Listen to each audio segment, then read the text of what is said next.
मी एकदा माझा मुलगा होता घरात आणि तो 3 वर्षाचाच होता. हं. तर त्यावेळेला ना मी म्हणजे सुसाईडचा प्रयत्न केला होता. म्हणजे सिच्युएशन आज खराब आहे. उद्या येईल चांगली सिच्युएशन. खूप आम्ही म्हणजे तेव्हा स्ट्रगलमध्ये होतो आणि during that period me pregnant होते. हं, जेव्हा म्हणजे आपण एका बेबीला, एका बाळाला डिलिव्हर करतो आणि त्या बाळाला जेव्हा आपण हातात घेतो ना, हं. ती फिलिंगच एकदम म्हणजे मी सांगूच शकत नाही काय असते. सगळ्यात महत्त्वाची गोष्ट म्हणजे माझ्या मुलाला काहीतरी झालंय. आता हे माझ्या डोक्यात आलं, की काहीतरी झालं आणि माझं ब्रेन ते एक्सेप्ट करायलाच रेडी नव्हतं आणि बऱ्याचशा गोष्टी आहेत ना, त्या 2.5 वर्षाच्या वयाच्या मुलाच्या प्रमाणे त्याच्या नाही आहेत. म्हणजे तो खूप मागे आहे. मला असं वाटतं पहिली सर्वात महत्त्वाची गोष्ट म्हणजे एक्सेप्टन्स आणि मला कुठेतरी असं म्हटलं, की गणपती बाप्पा आता तुम्हीच मला वाचवा, आता तुम्हीच मला ताकद द्या. त्या दिवशीपासून मी खूप म्हणजे थोडं स्ट्राँगली पॉझिटिव्ह विचार करायला सुरुवात केली. थोडी लाज वाटत नाही, मी हे मान्य करेन माझी चूक आहे, की मी माझ्या स्वतःच्या सेल्फ इगोला सॅटिस्फाय करण्यासाठी मी माझ्या मुलाला नॉर्मल स्कूलला पाठवलं. आपल्या जवळच्यांपेक्षा ना मला लांबच्या किंवा अशा ओळखीच्या लोकांनी फार मदत केली आहे. आता हे तर झालं आपण फॉर्मली हे हं, एवढं वरती-वरती सांगतोय. पण त्याच्याही पलीकडं खूप बिकट परिस्थिती असू शकते. खूप आहे. मी जेव्हा पिडियाट्रिशियनला आमच्या कन्सल्ट केलं, तेव्हा माझ्या आयुष्याचं सगळं पिक्चरच बदललं. तुम्हाला हे जर अगोदर कळलं असतं, तर तुम्ही मुलगा ठेवला असता का? अजिबात नाही. नमस्कार मंडळी, द लाईफ स्टोरी पॉडकास्टमध्ये तुमचं स्वागत आहे. मी तुमचा मित्र विशाल आणि तर आज तुम्हाला माहितीच आहे आपण सामान्य लोकांच्या गोष्टी घेत असतो, त्यांचे अनुभव ऐकून घेत असतो. तर आज आपण असाच एक अनुभव घेऊन आलेलो आहोत. मनोमग्न म्हणजे ऑटिझम. तर हे काय आहे? हा डिसऑर्डर जो आहे, तो कशा पद्धतीचा असतो आणि याच्यामध्ये आपल्याला पर्सनल लाईफमध्ये काय-काय एक्सपिरियन्सेस करावे लागतात. म्हणजे बऱ्याच अशा गोष्टी घडून जातात. सो आज आपल्याकडे एक पाहुणे आलेले आहेत. ते त्यांचे एक्सपिरियन्सेस शेअर करतील आणि हे तुमच्यासाठी पण खूप कामाचे आहेत. मे बी तुमच्या लाईफमध्ये आता अशी कोणती गोष्ट नसेल. इन फ्युचरमध्ये जर तुम्हाला असा कधी कुणी मुलगा भेटला, तर तुम्हाला हे कळेल की ॲटलीस्ट त्याला ट्रीट कसं करायचं. तर चला भेटूया आज आपल्या नवीन पाहुण्यांना. नमस्कार मॅम. नमस्कार दादा. माझं नाव अविश्री अविनाश देवरुखकर आणि फर्स्ट ऑफ ऑल तुमचे खूप खूप धन्यवाद. तुम्ही मला इथे बोलवलं आणि संधी दिली ऑटिझमबद्दल बोलण्यासाठी किंवा म्हणजे माझे एक्सपिरियन्सेस माझ्या लाईफमध्ये मी जे काही फेस केलं आहे किंवा करत आहे, हं, हं, हं. ह्याबद्दल बोलण्यासाठी जी संधी दिली त्याबद्दल खूप धन्यवाद. थँक अरे, थँक यू सो मच. आणि मी बेसिकली एक सामान्य घरातली मुलगी होते हं, हं. आधी आणि नंतर माझं लग्न झालं. जसं नॉर्मल सगळ्यांचं होतं तसं माझंही झालं. पण मला तिथपर्यंत कधीच अशी म्हणजे हे नव्हती मनामध्ये, की आपल्यासोबत पुढे काय घडणार आहे किंवा आपल्याला माहिती नसतं. कारण आपल्यासाठी जे प्लॅन्स असतात ते हं, खूप वेगळे असतात देवाचे कदाचित आणि तसं माझ्याही बाबतीत झालं. माझं लग्न झालं. खूप सुंदर माझा संसार असा सुरू झाला. हं, हं. माझे सासू-सासरे खूप छान होते. ते आमच्यासोबत राहायचे. पण लग्नाच्या 3 वर्षामध्येच म्हणजे दोघंही सडनली असे म्हणजे वारले. त्यांना थोडं आजारी वगैरे होते आणि ते वारल्यानंतर मग आमची फॅमिली अगदी एम्प्टी झाली. म्हणजे मी आणि माझे हसबंड फक्त अशी न्यूक्लिअर फॅमिली आमची राहिली आणि त्यानंतर मग मी गर्भवती राहिले. मग प्रेग्नंट राहिली, कन्सीव्ह झालं आणि खूप आनंदच होता. म्हणजे हं, इतकं की पहिल्यांदा जेव्हा आपण आई होत असतो, तो एक्सपिरियन्स मला वाटतं मला म्हणजे तो शब्दात सांगण्यासारखाच नसतो. अर्थातच फर्स्ट हो. प्रेग्नन्सी आणि खूप म्हणजे स्पेशल असते घरात आपल्यासाठी. आता तिसरा हो. माणूस येणार आहे तर आणि अर्थातच. त्याच्या आधी 2 म्हणजे जसे मोठे वडीलधारी लोकं आहेत, हं, जसे हं. माझे सासू-सासरे, ते गेलेले होते म्हणजे वारले होते आणि त्यानंतर आता हे खूप आनंदाची बातमी मिळाली होती. हं, हं. त्यामुळे आम्ही खूप एक्सायटेड होतो. हं, लाईफमध्ये काहीतरी आता नवीन आपल्या येणार आहे आणि आपण आता त्याला सज्ज व्हायचं आहे, हेच माझ्या डोक्यात होतं. मी ॲज अ प्रोफेशनल बँकर होते. मी बँकेत काम करायचे बरं. आणि माझे हसबंड जे आहेत ते मर्चंट नेव्हीमध्ये होते आणि ते मर्चंट नेव्हीमध्ये म्हणजे काम करत होते. तर त्यांचं मर्चंट नेव्हीचं असं असतं ना, की 6 महिने ते लोकं इथे असतात आणि हं. 6 महिने ते लोकं शिपवर असतात. तसं वर्किंग. माझ्या हसबंडचं होतं. पण त्यांच्या म्हणजे नोकरीच्या ज्या पॅटर्नमध्ये कंपनीमध्ये एक आम्हाला चॅलेंजेस यायचे असं, की त्यांचं कॉन्ट्रॅक्ट बेसिस वर्क असायचं. हं. म्हणजे 6 महिन्याचं कॉन्ट्रॅक्ट झालं तर ते शिपवर जाणार आणि 6 महिन्याचं कॉन्ट्रॅक्ट संपल्यानंतर मग ते अगेन अनएम्प्लॉईडसारखंच असतं आणि नंतर परत तुम्ही दुसरी कंपनी सर्च करा किंवा त्याच कंपनीमधून न्यू कॉन्ट्रॅक्ट थ्रू आपण जाऊ शकतो असं. फ्रीलान्सिंग सारखं? Yes, yes. हं. फ्री म्हणजे टोटली म्हणजे कॉन्ट्रॅक्ट वर्क कॉन्ट्रॅक्ट असतं बेस्ड. असं. हो. आता त्यांचं असं झालं, की ते शिपवरून आले आणि आम्हाला ही बातमी मिळाली. पण त्याच्या 1 वर्ष त्यांना जॉबच मिळत नव्हता. खूप आम्ही म्हणजे तेव्हा स्ट्रगलमध्ये होतो आणि during that period me pregnant होते. मग मी ऑफिसला जायचे. आता ऑफिसमध्ये जात असताना तुम्ही 5 एक साधारणतः अर्ली प्रेग्नन्सीचा जो काळ असतो, तो हं. तुम्ही काढू शकता व्यवस्थित. पण नंतर-नंतर थोडेसे चॅलेंजेस येत जातात. थोडंसं फटीग येतं म्हणजे थकवा जाणवतो आपल्याला. थोडंसं म्हणजे आपण एकदम ड्राउझी होऊन जातो आणि बरोबर. मी कसं मुंबईत आम्ही राहतो तर त्यामुळे आम्ही ना ट्रेनने ट्रॅव्हलिंग करायचं बोरिवली टू चर्चगेट. मग ते खूप लाँग डिस्टन्सचं ट्रॅव्हलिंग होतं. मग हं, ते मला कुठेतरी ना खूप असं थकवा यायचा ते हं. करताना आणि खूप म्हणजे मी थोडंसं कामाचं पण टेन्शन, मग ते थोडंसं टेन्शनमध्ये असायचे. पण ठीक आहे. एक नवीन असं एक्साइटमेंट होती म्हणून मी म्हटलं नाही जे होईल ते आपण करूया. मग त्या ह्याच्यातच माझ्या हसबंडना मी 9वा महिना म्हणजे 9व्या महिन्यात गेले म्हणजे 9वा महिना मला लागला आणि त्यांना जॉब लागला हं, हं. आणि ते गेले शिपवर. आता माझ्यासोबत इथे कोणीच नव्हतं. हं. तोही एक म्हणजे काळ असा होता, की मी तो एकटीने फेस केला आणि हं, हं. माझ्यासोबत कोणी नव्हतं. पण माझ्या म्हणतात ना, की जेव्हा आपण एकटे असतो तेव्हा आपल्याला कोण ना कोणतरी आणि लागतंच. साथ देणारं असं हवं असतं एक सोबत खंबीर कोणीतरी व्यक्ती. पाहिजेच आहे. हां, जरा म्हणजे कोणी सोबत जरी नसेल तरी काही असं म्हणजे एक पाठिंबा, की बाबा हं, चल आहे आम्ही. हं. तर माझे जे डॉक्टर्स वगैरे होते ना, त्यांना ऑलरेडी माझ्या हसबंडनी सांगितलेलं, की म्हणजे असं जर काही आलं तर तुम्ही सपोर्ट त्या म्हणालेल्या, की डॉक्टर की मी सपोर्ट करेन, तुम्ही हं, टेन्शन घेऊ नका. आणि मी म्हणजे लिटरली माझा 9वा महिना लागून 5 दिवस झाले होते आणि मी माझी सगळी बॅग वगैरे ते ते रेडी केलेली, की आता जर कुठल्याही क्षणी हॉस्पिटलला जावं लागलं, तर आपण आपली बॅग उचलायची, हॉस्पिटलमध्ये जायचं आणि मग तिथे आपलं जे काही डिलिव्हरी सेफ झाली पाहिजे. आणि तेच सगळं आणि माझे सगळे रिपोर्ट्स वगैरे सगळं एव्हरीथिंग इज नॉर्मल.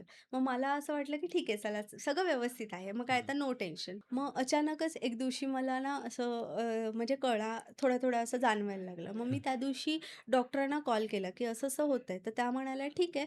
आणि मी म्हटलं, "थोडंसं स्पॉटेड ब्लीडिंग पण झालंय." तर त्या हं, म्हणाल्या, "तू ये आणि ॲडमिट हो. कदाचित उद्या परवामध्ये तुझं होईल हं. डिलिव्हरी." तर मी म्हटलं, "ठीक आहे." मग मी माझी बॅग उचलली. माझ्या शेजारच्या एक आंटी राहायच्या. म्हणजे त्या खूप वयस्कर होत्या. त्या ख्रिश्चन होत्या म्हणून आम्ही त्यांना आंटी म्हणायचो. हं. त्या खूप छान होत्या. त्यांनी मला खूप सपोर्ट केला. माझ्या हसबँडचे मावशी आहेत, त्या आल्या. मग त्यांनीही मला म्हणजे हॉस्पिटलमध्ये मी गेले. हसबंडला पॉसिबल नव्हतं तिकडून नव्हतं येणं. कारण ते बाहेरगावीच होते ना, शिपवर होते. बरोबर. मग मग माझी डिलिव्हरी वगैरे सगळं व्यवस्थित झालं. हं, सगळं काही हं. म्हणजे सुरळीत पार पडलं आणि तेव्हा आम्ही एका वेगळ्याच आनंदाच्या झोनमध्ये पदार्पण केलं. हं, हं. जेव्हा म्हणजे आपण एका बेबीला, एका बाळाला डिलिव्हर करतो आणि त्या बाळाला जेव्हा आपण हातात घेतो ना, हं. ती फिलिंगच एकदम म्हणजे मी सांगूच शकत नाही काय असते आणि माझ्यासाठी खूप म्हणजे एकदम हे होतं, की अरे आणि माझा मुलगा एकदम 3.5 केजीचा होता. खूप छान उंच असा एक दिसायला सुंदर. मग मला असं वाटलं अरे एकदम ड्रीम बेबी झालाय मला आणि मग हं. मी खूप खुश होते. व्यवस्थित सगळं स्वतःचं हँडल केलं मी. सगळं काय म्हणजे सगळं मॅनेज झालं आमचं आणि हळू माझा मुलगा मोठा होत गेला.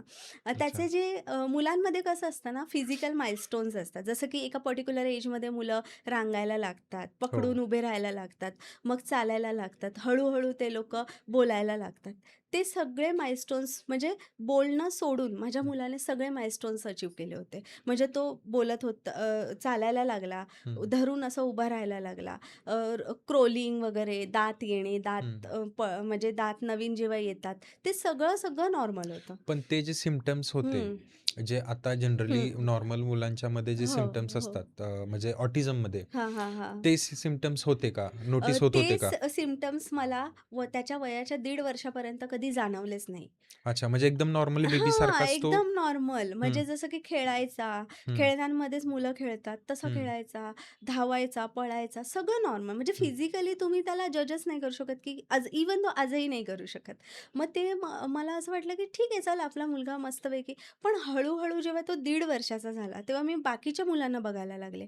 तर ती मुलं कशी अ, आवाज दिला तर हं. ते रिस्पॉन्स देऊन मागे वळणार, मागे हं. वळून आपल्याला बघणार किंवा आपल्याला आय कॉन्टॅक्ट देणार, हे सगळं मिसिंग होतं माझ्या मुलामध्ये. म्हणजे जी अटॅचमेंट लहान मुलं कसं आई हां. म्हटलं, की पळत-पळत पळत आईकडे हां, येतात, ती सोडत नाहीत अटॅचमेंट आईला. नव्हती. म्हणजे अटॅचमेंट नाही म्हणू शकत आपण त्याला, हे म्हणू शकतो की ती जी ग्रोथ फीलिंग्स म्हण हां, स्किल्स असतात ना, हं, त्या हं. त्याच्या डेव्हलप होत नव्हत्या. हं, हं. मग ना नंतर मग मी आहे ना, तो 2, सव्वा 2 वर्षाचा, 2.5 वर्षाचा झाला ना, तर मी त्याला एका प्ले ग्रुपमध्ये टाकलं. जसं जनरली छोट्याशा स्कूल, बालवाडी, अंगणवाडी, हं.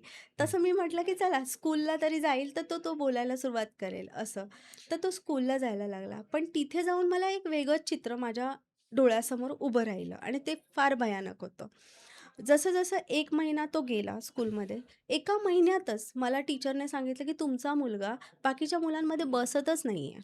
म्हणजे तो बसायलाच मागत नाहीये. हं, हं. तो मुलं जर आतमध्ये राउंड सर्कल करून जर काही ॲक्टिव्हिटीज करत असतील, तर हा एकटा बाहेर कॉरिडॉरमध्ये गाडीवर बसायचा.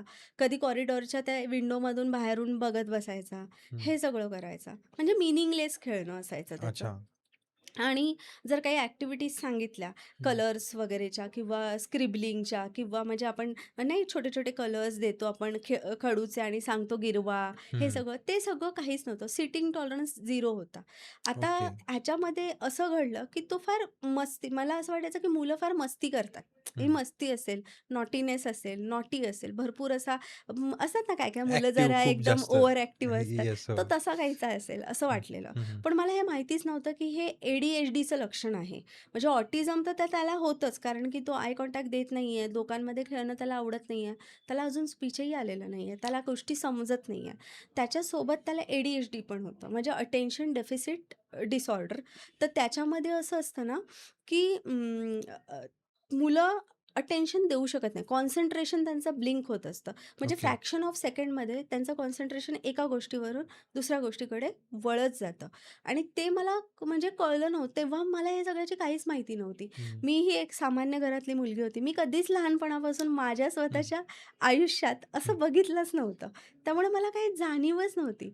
बरोबर स्पीच आहे. म्हणजे जोपर्यंत आपण म्हणजे कसं हो. आपण एक सामान्य घरातनं येतो आणि कधीच आपल्या हां. आयुष्यात हे कधी गोष्टी समोर आलेल्याच नसतात किंवा त्याच्याबद्दल आपल्याला माहितीच नसतं एक्झॅक्टली. हां. आणि अचानक समोर आलं तर मग आपण गोंधळून जातो, की गोंधळून काय जातो, होतंय? काय आहे? हो. मला असं वाटायचं, की म्हणजे ह्याला काही दुसरं म्हणजे मी एक लोकं हसतील या गोष्टी. मला असं वाटायचं ह्याला भूत वगैरे लागलंय की काय? म्हणजे एकदम हा वेगळ्याच पद्धतीने रिॲक्ट करत होता. हं, हं. आणि मला माझे एक्स्पेक्टेशन्स होते, की आम्ही अभ्यासात हुशार, आम्ही शाळेत, स्कूलमध्ये सगळीकडे सगळीकडे व्यवस्थित शिक्षण पूर्ण केलं. माझा मुलगाही तसाच असेल. हं, हं. नसेल तरी आपण त्याला बनवू, हे बरोबर. कॉन्फिडन्स होता माझ्यात.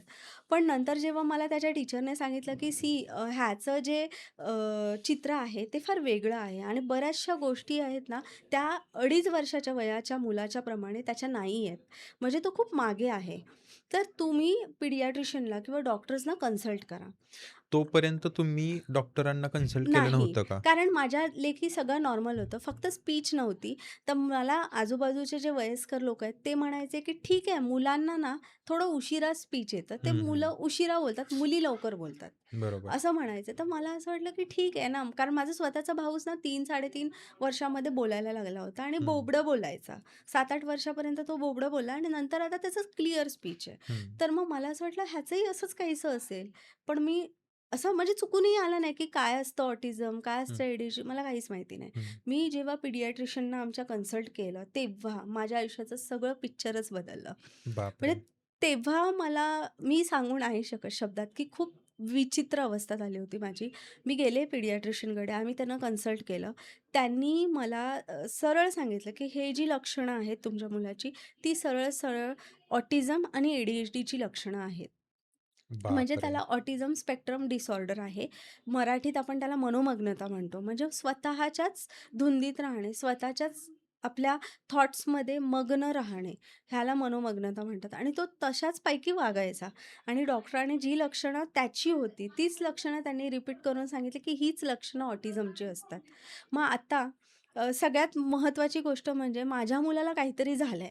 हं. आता हे माझ्या डोक्यात आलं, की काहीतरी झालं आणि माझं ब्रेन ते एक्सेप्ट करायलाच रेडी नव्हतं. म्हणजे मी सांगू नाही शकत. आता मला मी एकदम इझिली बोलू शकते हे गोष्ट म्हणजे आता तो 10 वर्षाचा झालाय. पण हं. त्यावेळेला ना माझी अवस्था फार बिकट होती.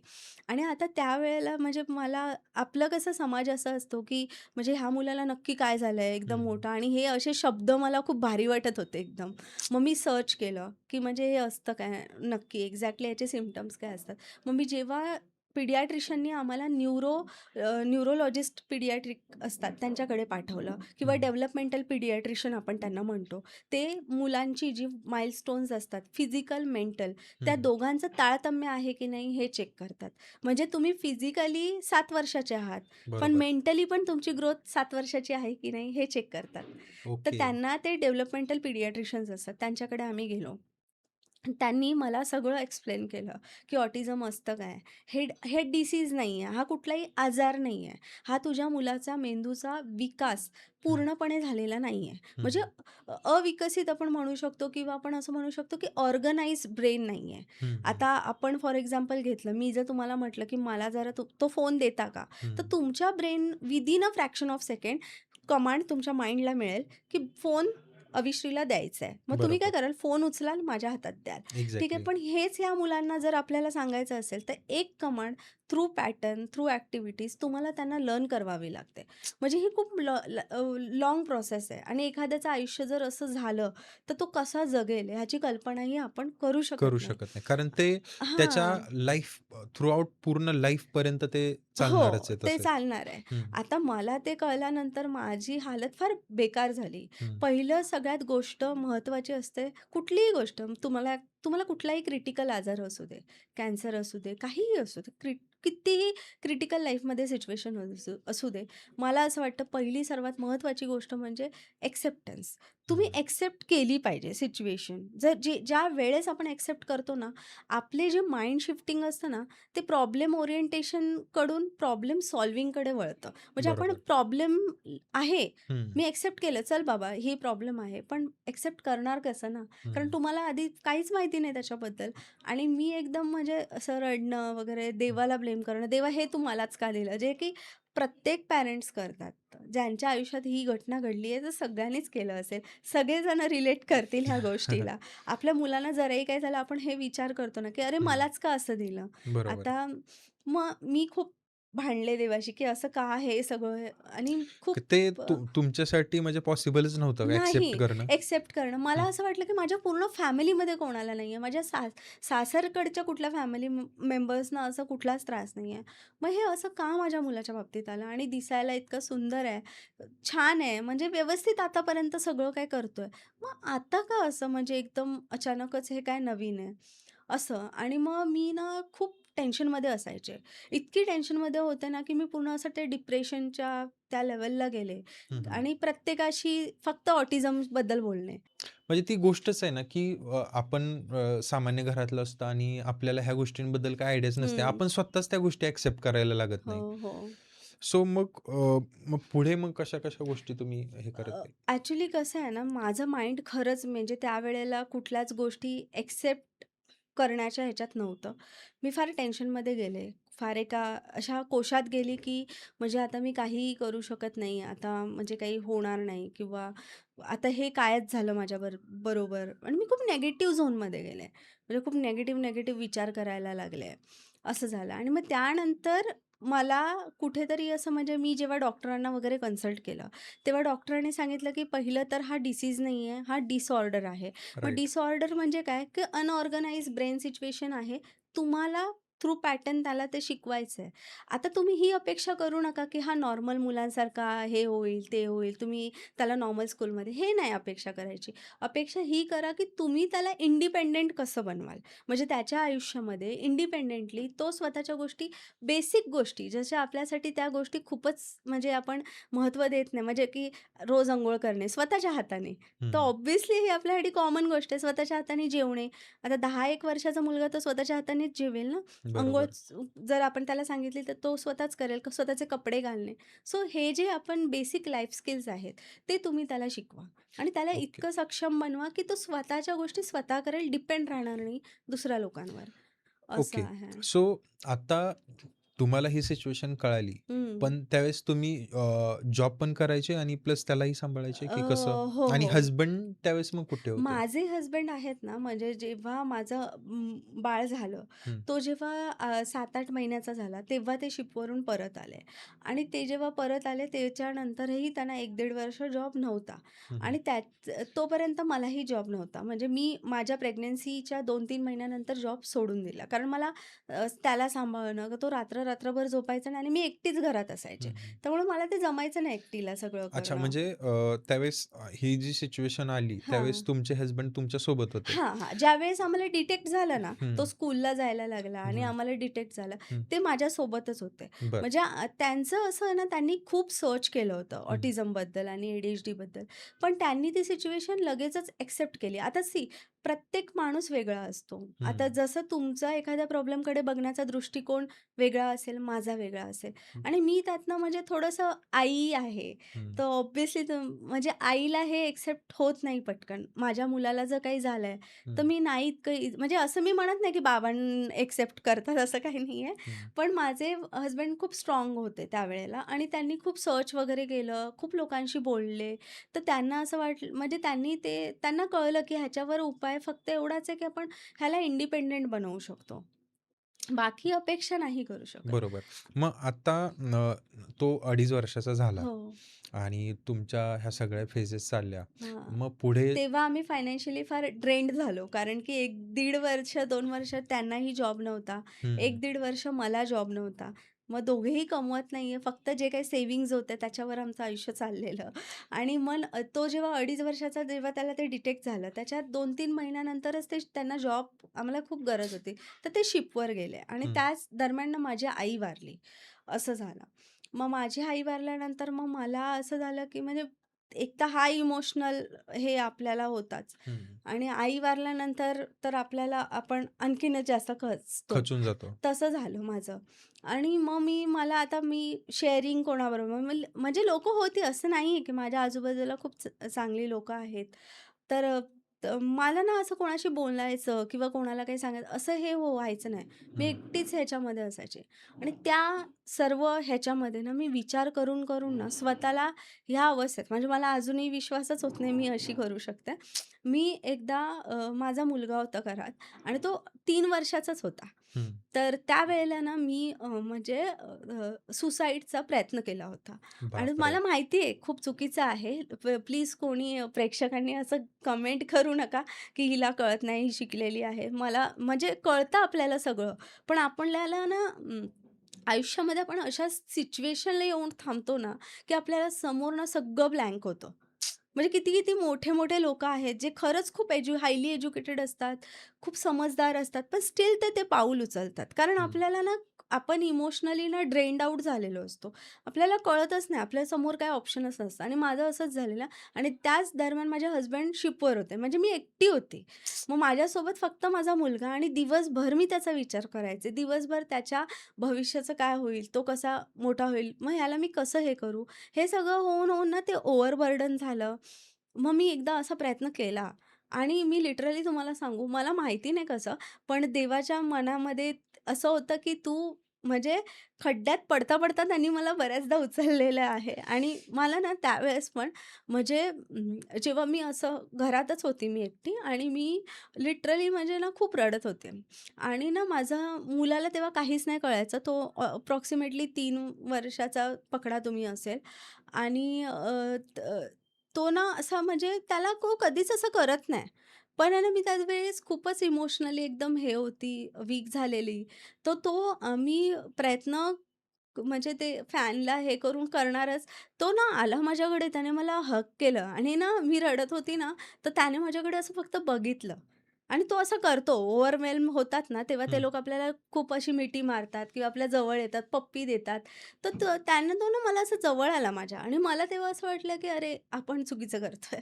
म्हणजे कुठेतरी एक एक पॉइंटला ना असं वाटलं, की नाही बस एवढं नाही, एवढं पण आपण हरायचं नाही. म्हणजे सिच्युएशन आज खराब आहे. उद्या येईल चांगली सिच्युएशन. कारण की मी म्हणजे खूप स्ट्रगल करून माझं शिक्षण पूर्ण केलं आणि त्यानंतर मी चांगल्या ठिकाणी जॉबला होते. चांगला हसबँड आहे म्हणजे माझे हसबँड पण खूप चांगले आहेत, सपोर्टिव्ह आहेत. मग आपण असं पाऊल जर उचललं तर हे खूप म्हणजे योग्य दिसणार नाही. आणि मला ना एक कोट खूप आवडतो. God gives his hardest battle to his strongest soldier. तर मला असं वाटायचं की मी कुठेतरी स्ट्राँग आहे म्हणून मला असं दिलं. त्या क्षणी मला तो विचार आला. म्हणजे माझ्या माइंडमध्ये तो विचार ब्लिंक करून गेला, की तू स्ट्राँग आहेस ना म्हणून तुला असं आलं असेल. हो. मग त्याच्यानंतर ना जेव्हा त्या माझ्या मुलाने मला असं पकडलं ना, तेव्हा मला असं वाटलं, की जर मी मेली तर जे समजदार लोकं आहेत आजूबाजूला त्यांना काय नाही फरक पडणार. पण उद्या माझ्या मुलाला बघेल कोण?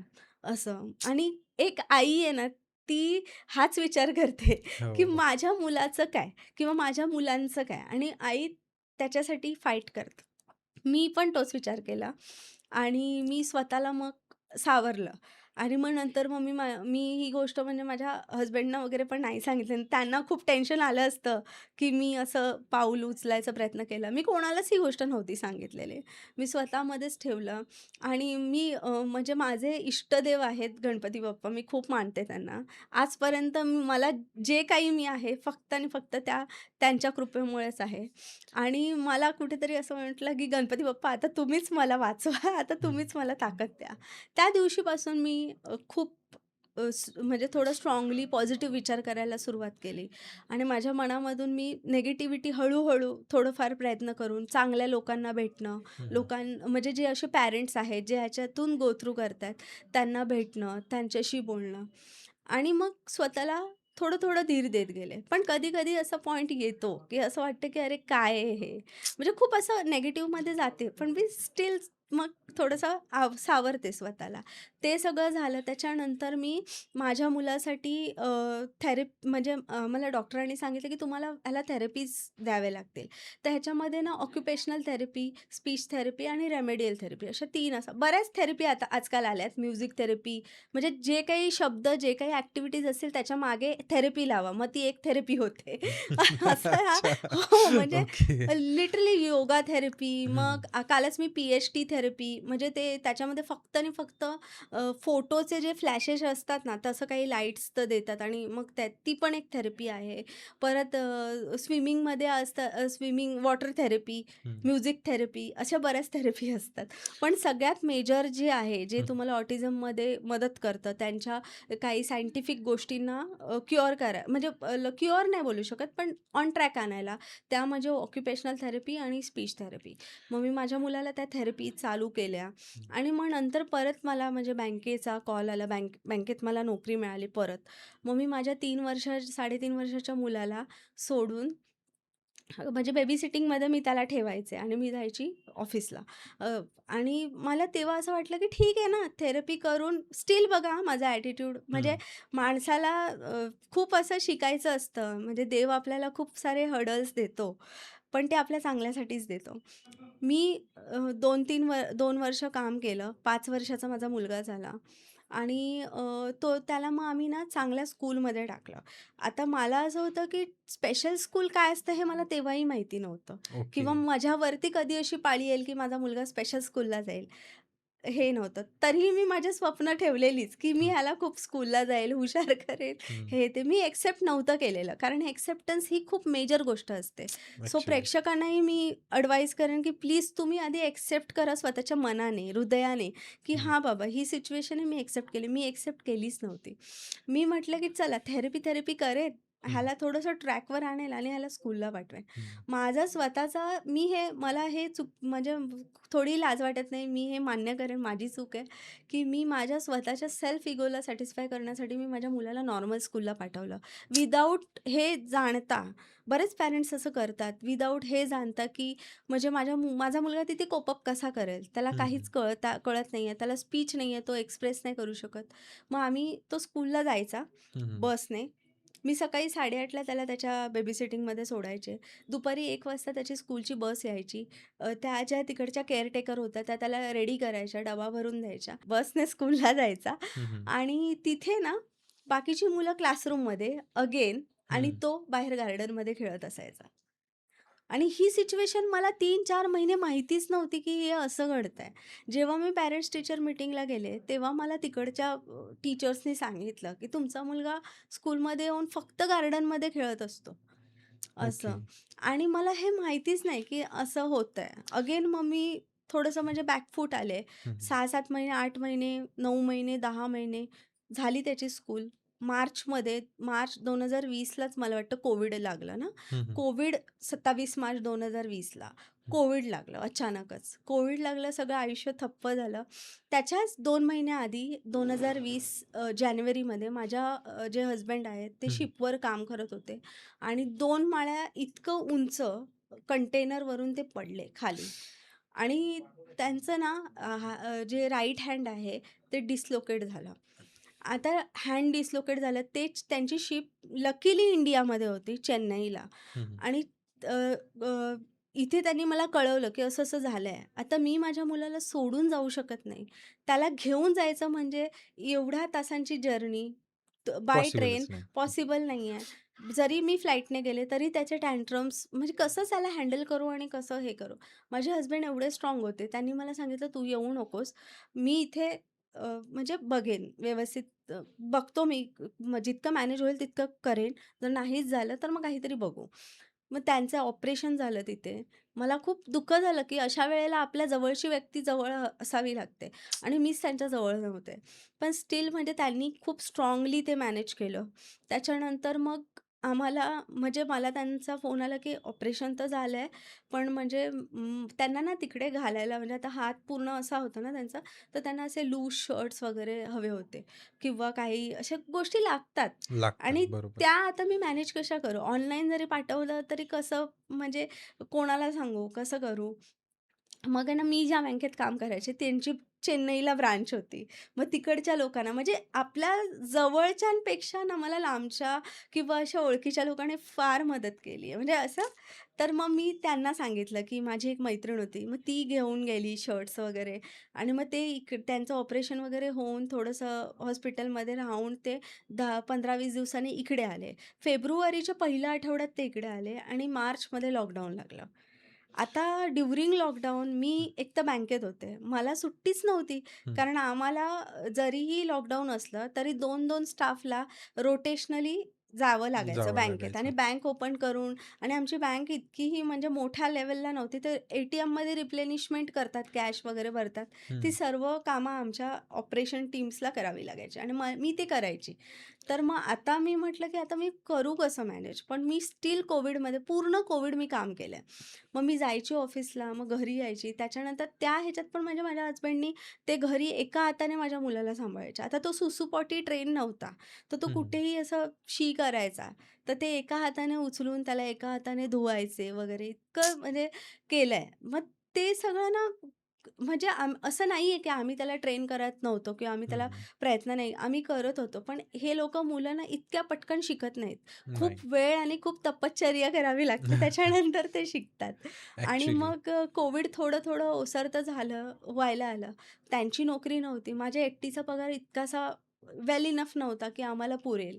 मग आमच्यासमोर एक असं आव्हान आलं, की जे भाडं आम्ही भरत होतो, ते जवळ-जवळ 17,000-18,000चं फक्त भाडं आम्ही त्या ठिकाणी भरायचो. कारण मी बापरे! मुंबईतल्या खूप चांगल्या म्हणजे त्या एरियामध्ये आम्ही राहायचो.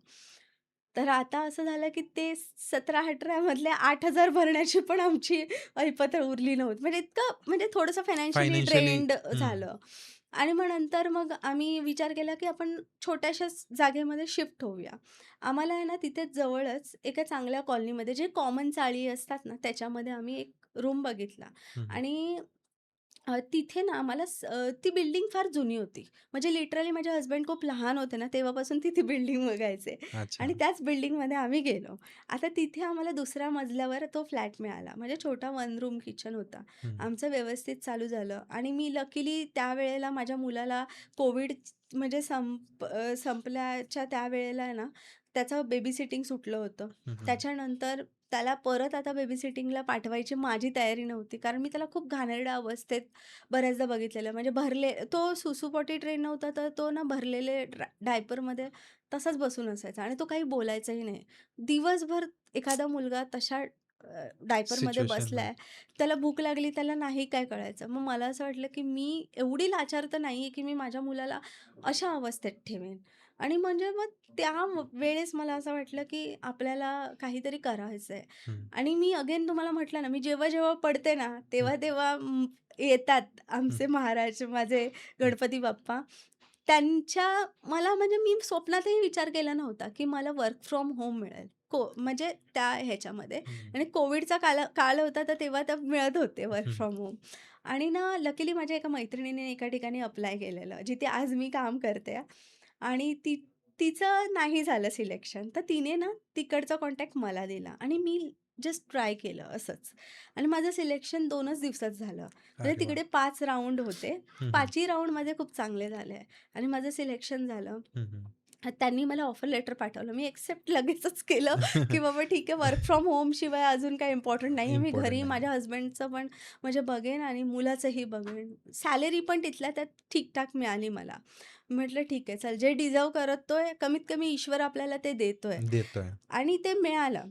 त्याच्यानंतर आम्ही त्या दुसऱ्या मजल्याच्या त्या घरामध्ये आम्ही शिफ्ट झालो. शिफ्ट झाल्यानंतर माझा मुलगा इतका उड्या मारतो, म्हणजे सगळीच मुलं तशीच असतात मस्तीखोर. पण माझा मुलगा ना खूप जास्तच म्हणजे ना ती बिल्डिंग पण आणि जुनी होती. तर तुम्हाला माहिती आहे कधी-कधी आपण असे थोडेसे दबक्या म्हणजे असं जोरजोरात चालतो तेव्हा हां, खाली आवाज येतो. आवाज येतो. हो. तसा ना त्याचा आवाज यायचा आणि तो खूप म्हणजे ना कधी-कधी अग्रेशनमध्ये ना ही मुलं ओरडतात, हं, आवाज करतात. हं, हं, मग ते ना थोडंसं विचित्र वाटतं. तर ते हं. खाली जे आमच्या राहायचे ते स्वतः पण हँडिकॅपच होते. तर अच्छा. ते ना खूप भडकायचे. म्हणजे ते मला कळायचं त्यांचा काय पॉइंट होता. मी काही हं, त्यांना दोष देत नाहीये. पण ते आवाजच तो तितका खाली यायचा. तर ती आमची चूक नव्हती. ती बिल्डिंग पण जुनी होती. आणि ना ते मग आमच्याशी भांडायला म्हणजे मग तुम्हाला कळत नाही का? तुमच्या मुलाला तुम्ही हे करा. आता खूप आवाज येतोय, हे होतंय, ते होतंय. असं आहे ना आम्ही 7-8 महिने ऐकलं. मग आम्हाला म्हणजे स्वतःहून आपण कशाला कोणाला त्रास द्यायचा. मग आम्ही त्याच कॉलनीमध्ये दुसऱ्या विंगमध्ये ग्राउंड फ्लोअरची रूम बघितली. ग्राउंड फ्लोअर म्हणजे कोणालाच आवाज जाणार नाही. आता बरोबर. हे तर खूप सिंपल साधं गोष्ट होती. हं, हं. आता आम्ही त्याच कॉलनीमध्ये शिफ्ट होणार. ही गोष्ट त्या ग्राउंड फ्लोअरला बाजूला आणखीन एक खूप असे वयस्कर आजोबा राहायचे. त्यांना कळली. तर ते म्हणायला लागले, की "तुम्ही इथे राहायला येऊ नका." तर त्या आजोबांना आम्ही सहज विचारलं, की "म्हणजे काय प्रॉब्लेम आहे? की आम्ही का नाही राहायला यायचं? किंवा काही गोष्ट आहे का? तुम्ही सांगा आम्हाला." ते म्हणतात, "नाही ना, तुमचा मुलगा असा आहे ना, म्हणून तुम्ही इथे राहायला येऊ नका." आता ही गोष्ट कितपत म्हणजे टच करते, की बापरे! आपल्या फक्त मुलाला माझ्या मुलाला कुठला असा आजार नाहीये, की त्याने स्पर्श केला तर तो आजार तुम्हाला लागेल किंवा बरोबर. संसर्गजन्य कुठला रोग असा नाहीये, की तो रोग तुम्हाला बाधित करेल. काहीच नव्हतं असं. सिंपल गोष्ट होती. तो लहान एक मुलगा आहे. तो त्याच्या एका डायव्हर्स म्हणजे न्यूरो डायव्हर्स सिच्युएशनला तो हे झालाय, फेस करतोय आणि तुम्ही त्याला सपोर्ट करण्याऐवजी त्याला डिग्रेड करताय. त्याला एकदम हे करताय. हा मुलगा ना खूप आवाज करतो. एक दिवशी ना त्यांनी संडेला पूर्ण कॉलनीची म्हणजे तिथे ना अशा 2-3 अशा बिल्डिंग होत्या. त्या पूर्ण बिल्डिंग्सची मीटिंग बोलावली आणि हं, सर्व एकदम सुसज्ज, एकदम सुसंस्कृत, खूप हायली वेल एज्युकेटेड लोकं हां. आणि त्यांनी मीटिंग बोलावली आणि मी ना त्यावेळेला खूप आजारी पडले अचानकच. माहिती हं, नाही मला खूप आजारी झाले होते मी आणि मला ना थोडी पण शक्ती नव्हती आणि त्या दिवशी माझे हसबंड गेले आणि त्यांनी आम्हाला म्हणजे आम्ही तर रेंटवरच होतो. तरी त्यांनी आम्हाला बोलवलं मीटिंगला, की तुम्ही या. आम्हाला तुमच्याशी बोलायचं आहे. तर त्यांनी बोलवल्यानंतर माझे हसबंड तिथे गेले. ते एकटे मध्ये उभे आहेत आणि असं गोल करून सगळे जे मेंबर्स आहेत ना, पण त्यातले 80% लोकं होते असे उभे आणि 20% आमच्या फेवरमध्ये होते. म्हणजे हं. त्यांनी कुठेतरी बघितलं असेल त्यांच्या आयुष्यात ही गोष्ट. आणि सगळेजण आम्हाला ब्लेम करायला लागले. तुम्हाला समजत नाही, तुम्ही तुमच्या मुलाला सांभाळू शकत नाही. तुम्ही तुमच्या मुलाला नीट बघू शकत नाही. तर तुम्ही आहे ना, एक काम करा, इकडे राहू नका. आम्हाला जमणार नाही. आमच्या इथे सगळे सीनियर सिटिझन लोकं राहतात आणि त्यांना त्रास होईल. आता ही गोष्ट ठीक आहे, मलाही मान्य आहे. पण मोठ्या माणसांचा त्रास नाही होत आहे. लहान मुलगा तुम्हाला इतका काहीसा त्रास देणार आहे. तो ऑलरेडी बिचारा त्याला काहीच कळत नाहीये कळतं. आणि आम्ही सेन्सेशनच नाहीयेत तर नाही आहे काय? ना. त्याला काही म्हणजे हं, तुम्ही आहे ना, ह्या मुलांना काहीही बोलायला गेलात ना, काहीच कळणार नाही. म्हणजे ते लोकं इतके अनफिल्टर्ड असतात ना, हं. म्हणजे मी तुम्हाला एक उदाहरण देते, की मी आता त्याची आई आहे. हो. ठीक आहे. तर तो मला येऊन पप्पी करेल किंवा तो मला येऊन असं मिठी मारेल, मला येऊन असं प्रेमाने हात लावेल. तो सेम गोष्ट इथे जर कोण अनोळखी व्यक्ती असेल, तो तिच्याबरोबरही ते करेल. इथे कोण आणि असं नाही की फक्त फिमेल्स बरोबर, तो मेल्स बरोबर कोणीही असू दे, त्याला बरोबर. फरक पडत नाही. जर ती माझ्या घरात काम करणारी म्हणजे आपल्या कामवाल्या काकी असतात, आजी, मावशी, त्यांच्याशी पण ते करेल. त्याला हे नाही माहिती आहे की त्या किती स्वच्छ आहेत, किती घाण आहेत. पण हो. कारण ही मुलं इथून स्वच्छ आहेत ना, बरोबर. त्यामुळे त्यांना ते अनफिल्टर्ड प्रेम असतं त्यांचं. ते हं. कधीच फिल्टर लावून हे करता येत नाही. तर राइट. तेच ते ते त्याचं तसं वागणं आहे आणि त्याला काहीच हे सगळं समजत नाही. त्याला फक्त एकच इमोशन समजतं, खुश राहणे. खुश राहणे. आपल्या मनाप्रमाणे मस्त आपल्या मजेत राहणे बस. पण आता सपोज कुणीतरी नवीन आहे. आता तुम्ही हं. एखाद्या फंक्शनला गेला मुलाला घेऊन हो. आणि त्यावेळेस बऱ्याच लोकांना माहीत नसतं, की त्याला ट्रीट कसं करायचं. हं, हं, हं. सो मला हे विचारायचं आहे, की आता तुम्हाला बऱ्याच गोष्टी कळाल्या असतील, की हं. त्याला कसं ट्रीट करायचं, हो. त्याच्याशी कसं बोलायचं. Right, right. तर आता आपल्या प्रेक्षकांपैकी असे खूप लोक असतात, की हं, त्यांनी कधी ना कधी तर ही गोष्ट फेस केलेली असते, की हं. बाबा हा असा मुलगा हो, बघितलेला आहे. हो. तर मग त्यांनी त्या मुलाशी कसं ट्रीट केलं पाहिजे? हे एक तर आहे ना, बघा कसं आहे ना, कुठेही जा तुम्ही, हं, म्हणजे ते तुम्ही फंक्शनमध्ये असू दे किंवा हं, तुम्ही बसने ट्रॅव्हल करता, बसमध्ये, हं, ट्रेनमध्ये. तुम्ही जर अशा कुठल्या स्पेशल मुलाला किंवा हं, कुठल्या अशा मुलाला त्याच्या पालकाबरोबर हं, किंवा कोणी त्याचे पॅरेंट्स असतील, केअरटेकर असतील, त्यांच्याबरोबर जर तुम्ही बघताय, हं. तर आधी तर त्याला आहे ना वियर्ड नजरेने बघणं बंद करा. अच्छा. नाहीये तो वियर्ड, तो एलियन नाहीये. हं. तोही आपल्यासारखा एक सर्वसाधारण सामान्य माणूस आहे. त्याला फरक फक्त एवढा आहे, की त्याचं ब्रेन जे आहे ना, ते 100च्या स्पीडने पळतंय आणि आपलं हो. जे ब्रेन आहे ना, ते आपल्या कंट्रोलमध्ये आहे. आपल्याला 20चा स्पीड हवा आहे, तर आपण 20च्या स्पीडने जाणार. आपल्याला 80चा स्पीड हवा आहे, तर आपण 80च्या स्पीडने जाणार. पण ही फक्त गोष्ट आपल्याला हं. समजणं फार गरजेचं आहे. आता इन केस आता हं. कुठं तर तुम्ही ट्रॅव्हल हो, करताय हो, हो. आणि असा म्हणजे तो तर त्याच्या हं. ह्याच्यामध्ये असणार. ह्याच्यामध्ये असेल. हो. हां. पण एखाद्या व्यक्तीनी थर्ड पर्सननी त्याला जर वेड नजरेने पाहिलं, तर हं. त्याच्या पण फीलिंग्स चेंज होतात का? मी म्हणेन फीलिंग्स नाही चेंज होत, पण ते ग्रास्प करतात गोष्टी. म्हणजे कसं आहे, की मी तुम्हाला एक फक्त उदाहरण देते. हं, माझ्यासोबत घडलेली सत्य घटना आहे. हं, हं, काय झालं होतं ना, मी माझ्या मुलाला घेऊन एका ठिकाणी आमच्या इकडे एक फर्निचरचं असं मार्ट आहे. म्हणजे त्या स्ट्रीटला वूड स्ट्रीटच म्हणतात. तर तिथे सगळे फर्निचरची दुकानं आहेत. हं, हं, मोठी-मोठी दुकानं आहेत, खूप हं, मोठी. आणि तिथे आम्ही गेलो होतो. असंच आम्हाला काही घ्यायचं नव्हतं. आम्हाला फक्त असं कुठेतरी त्याला फिरवायचं होतं, म्हणून आम्ही तिथे गेलो होतो. आता तिथे गेल्यानंतर ना, आत्ता माझा मुलगा कुठे जाऊन सुसू ट्रेन झालाय. हं, त्यामुळे तो मला सिग्नल्स देतो. सुसू आली ना, हं, पॅन्ट खाली पूल करणार. तो हं, बोलू शकत नाही, "आई मला सुसू आली." तर हं, हे खूप मोठं झालं त्याच्यासाठी. तो फक्त सरळ डायरेक्टली पॅन्ट खाली करणं म्हणजे म्हणजे आपण ओळखायचं की त्याला सुसूला आलंय. तर त्याने पॅन्ट पूल केली त्याची, त्याला सुसूला झाले होते आणि मी चालत होते रस्त्यावर आणि माझे हसबंड होते माझ्यासोबत. पण ते कुठेतरी कुठल्यातरी दुकानात बोलत होते. तर तो त्या दुकानांमध्ये ह्या वस्तूला हात लाव, त्या वस्तूला हात लाव. आता तिथे काचेच्या वगैरे पण वस्तू असतात. उगाचच एखादी फुटली तर म्हणजे उगाच हां. आपल्यावर काहीतरी म्हणून मी त्याला बाहेर घेऊन चालायला लागले रस्त्यावर आणि तेव्हा त्याने ती पॅन्ट पुल केली. तर मी त्याला म्हटलं, "वेट, वेट." आता मी त्याला इन्स्ट्रक्शन्स फक्त एकाच वर्डची देऊ शकते.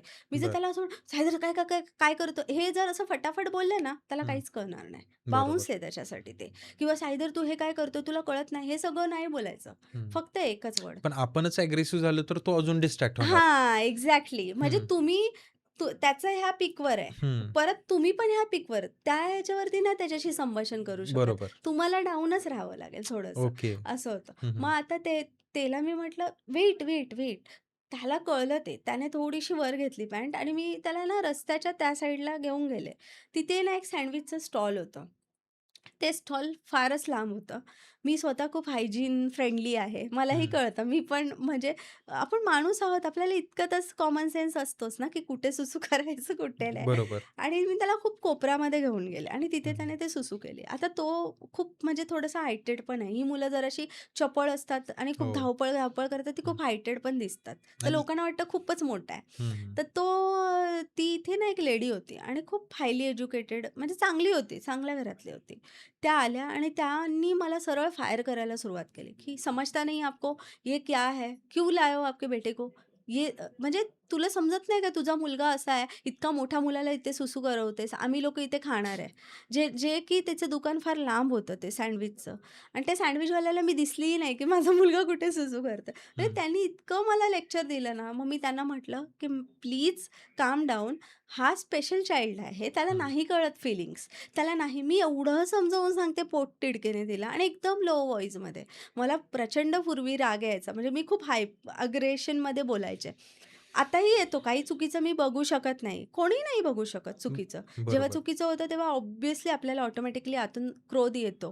पण हो. आता थोडासा कुठेतरी कंट्रोल करायला शिकले. हं, आणि ती एक लेडी होती त्यामुळे मी पण तिला एकदम फ्रेंडली बोलले, की हं, "नाही, नाही म्हणजे तो त्याला बिचाऱ्याला काही कळत नाहीये." हं. म्हणून मी "नाही, नाही तुम्ही अनड्यू ॲडव्हांटेज घेता. डिसेबिलिटीचा तुम्ही अनड्यू ॲडव्हांटेज घेता आणि हे माझ्याकडे रेकॉर्डेड आहे." फक्त आणि फक्त कुठेतरी आपण एक माणूस आहोत. आपल्यालाही माणसांची किंमत कळते आणि कोणाचं नाव बदनाम होऊ नये म्हणून मी ना ते व्हिडिओज असे कुठे टाकले नाही. पण ते अच्छा. व्हिडिओ मी रेकॉर्ड केला आणि म्हणजे माझ्या हसबँडने रेकॉर्ड केला. तिथपर्यंत ते आले आणि आम्ही दोघंही तिला समजावून सांगतोय, की आमच्या मुलाला असा-असा इश्यू आहे, प्रॉब्लेम आहे. ती ऐकायलाच तयार नाही.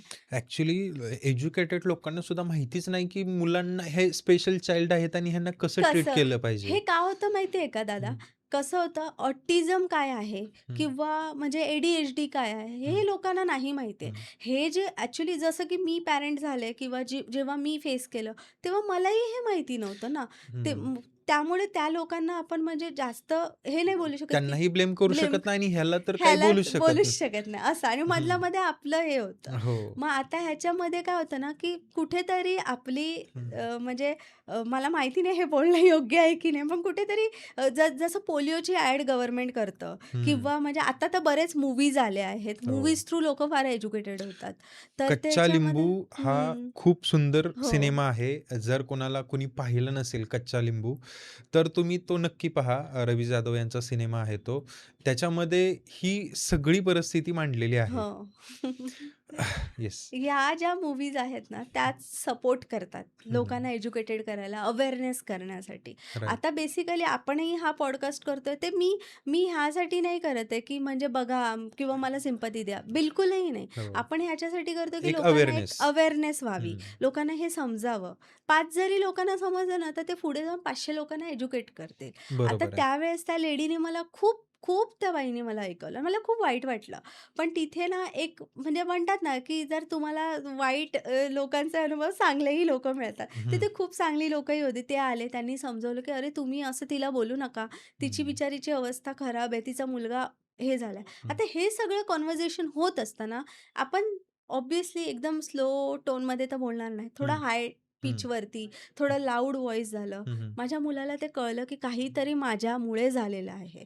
त्याने स्वतःला तिथे हिट करायला सुरुवात केली आणि हिट म्हणजे असं नाही, हं, लिटरली असा हात घेऊन जोरात एक मारलं इकडे हं. स्वतःला इतकं आणि रडायला लागला तो.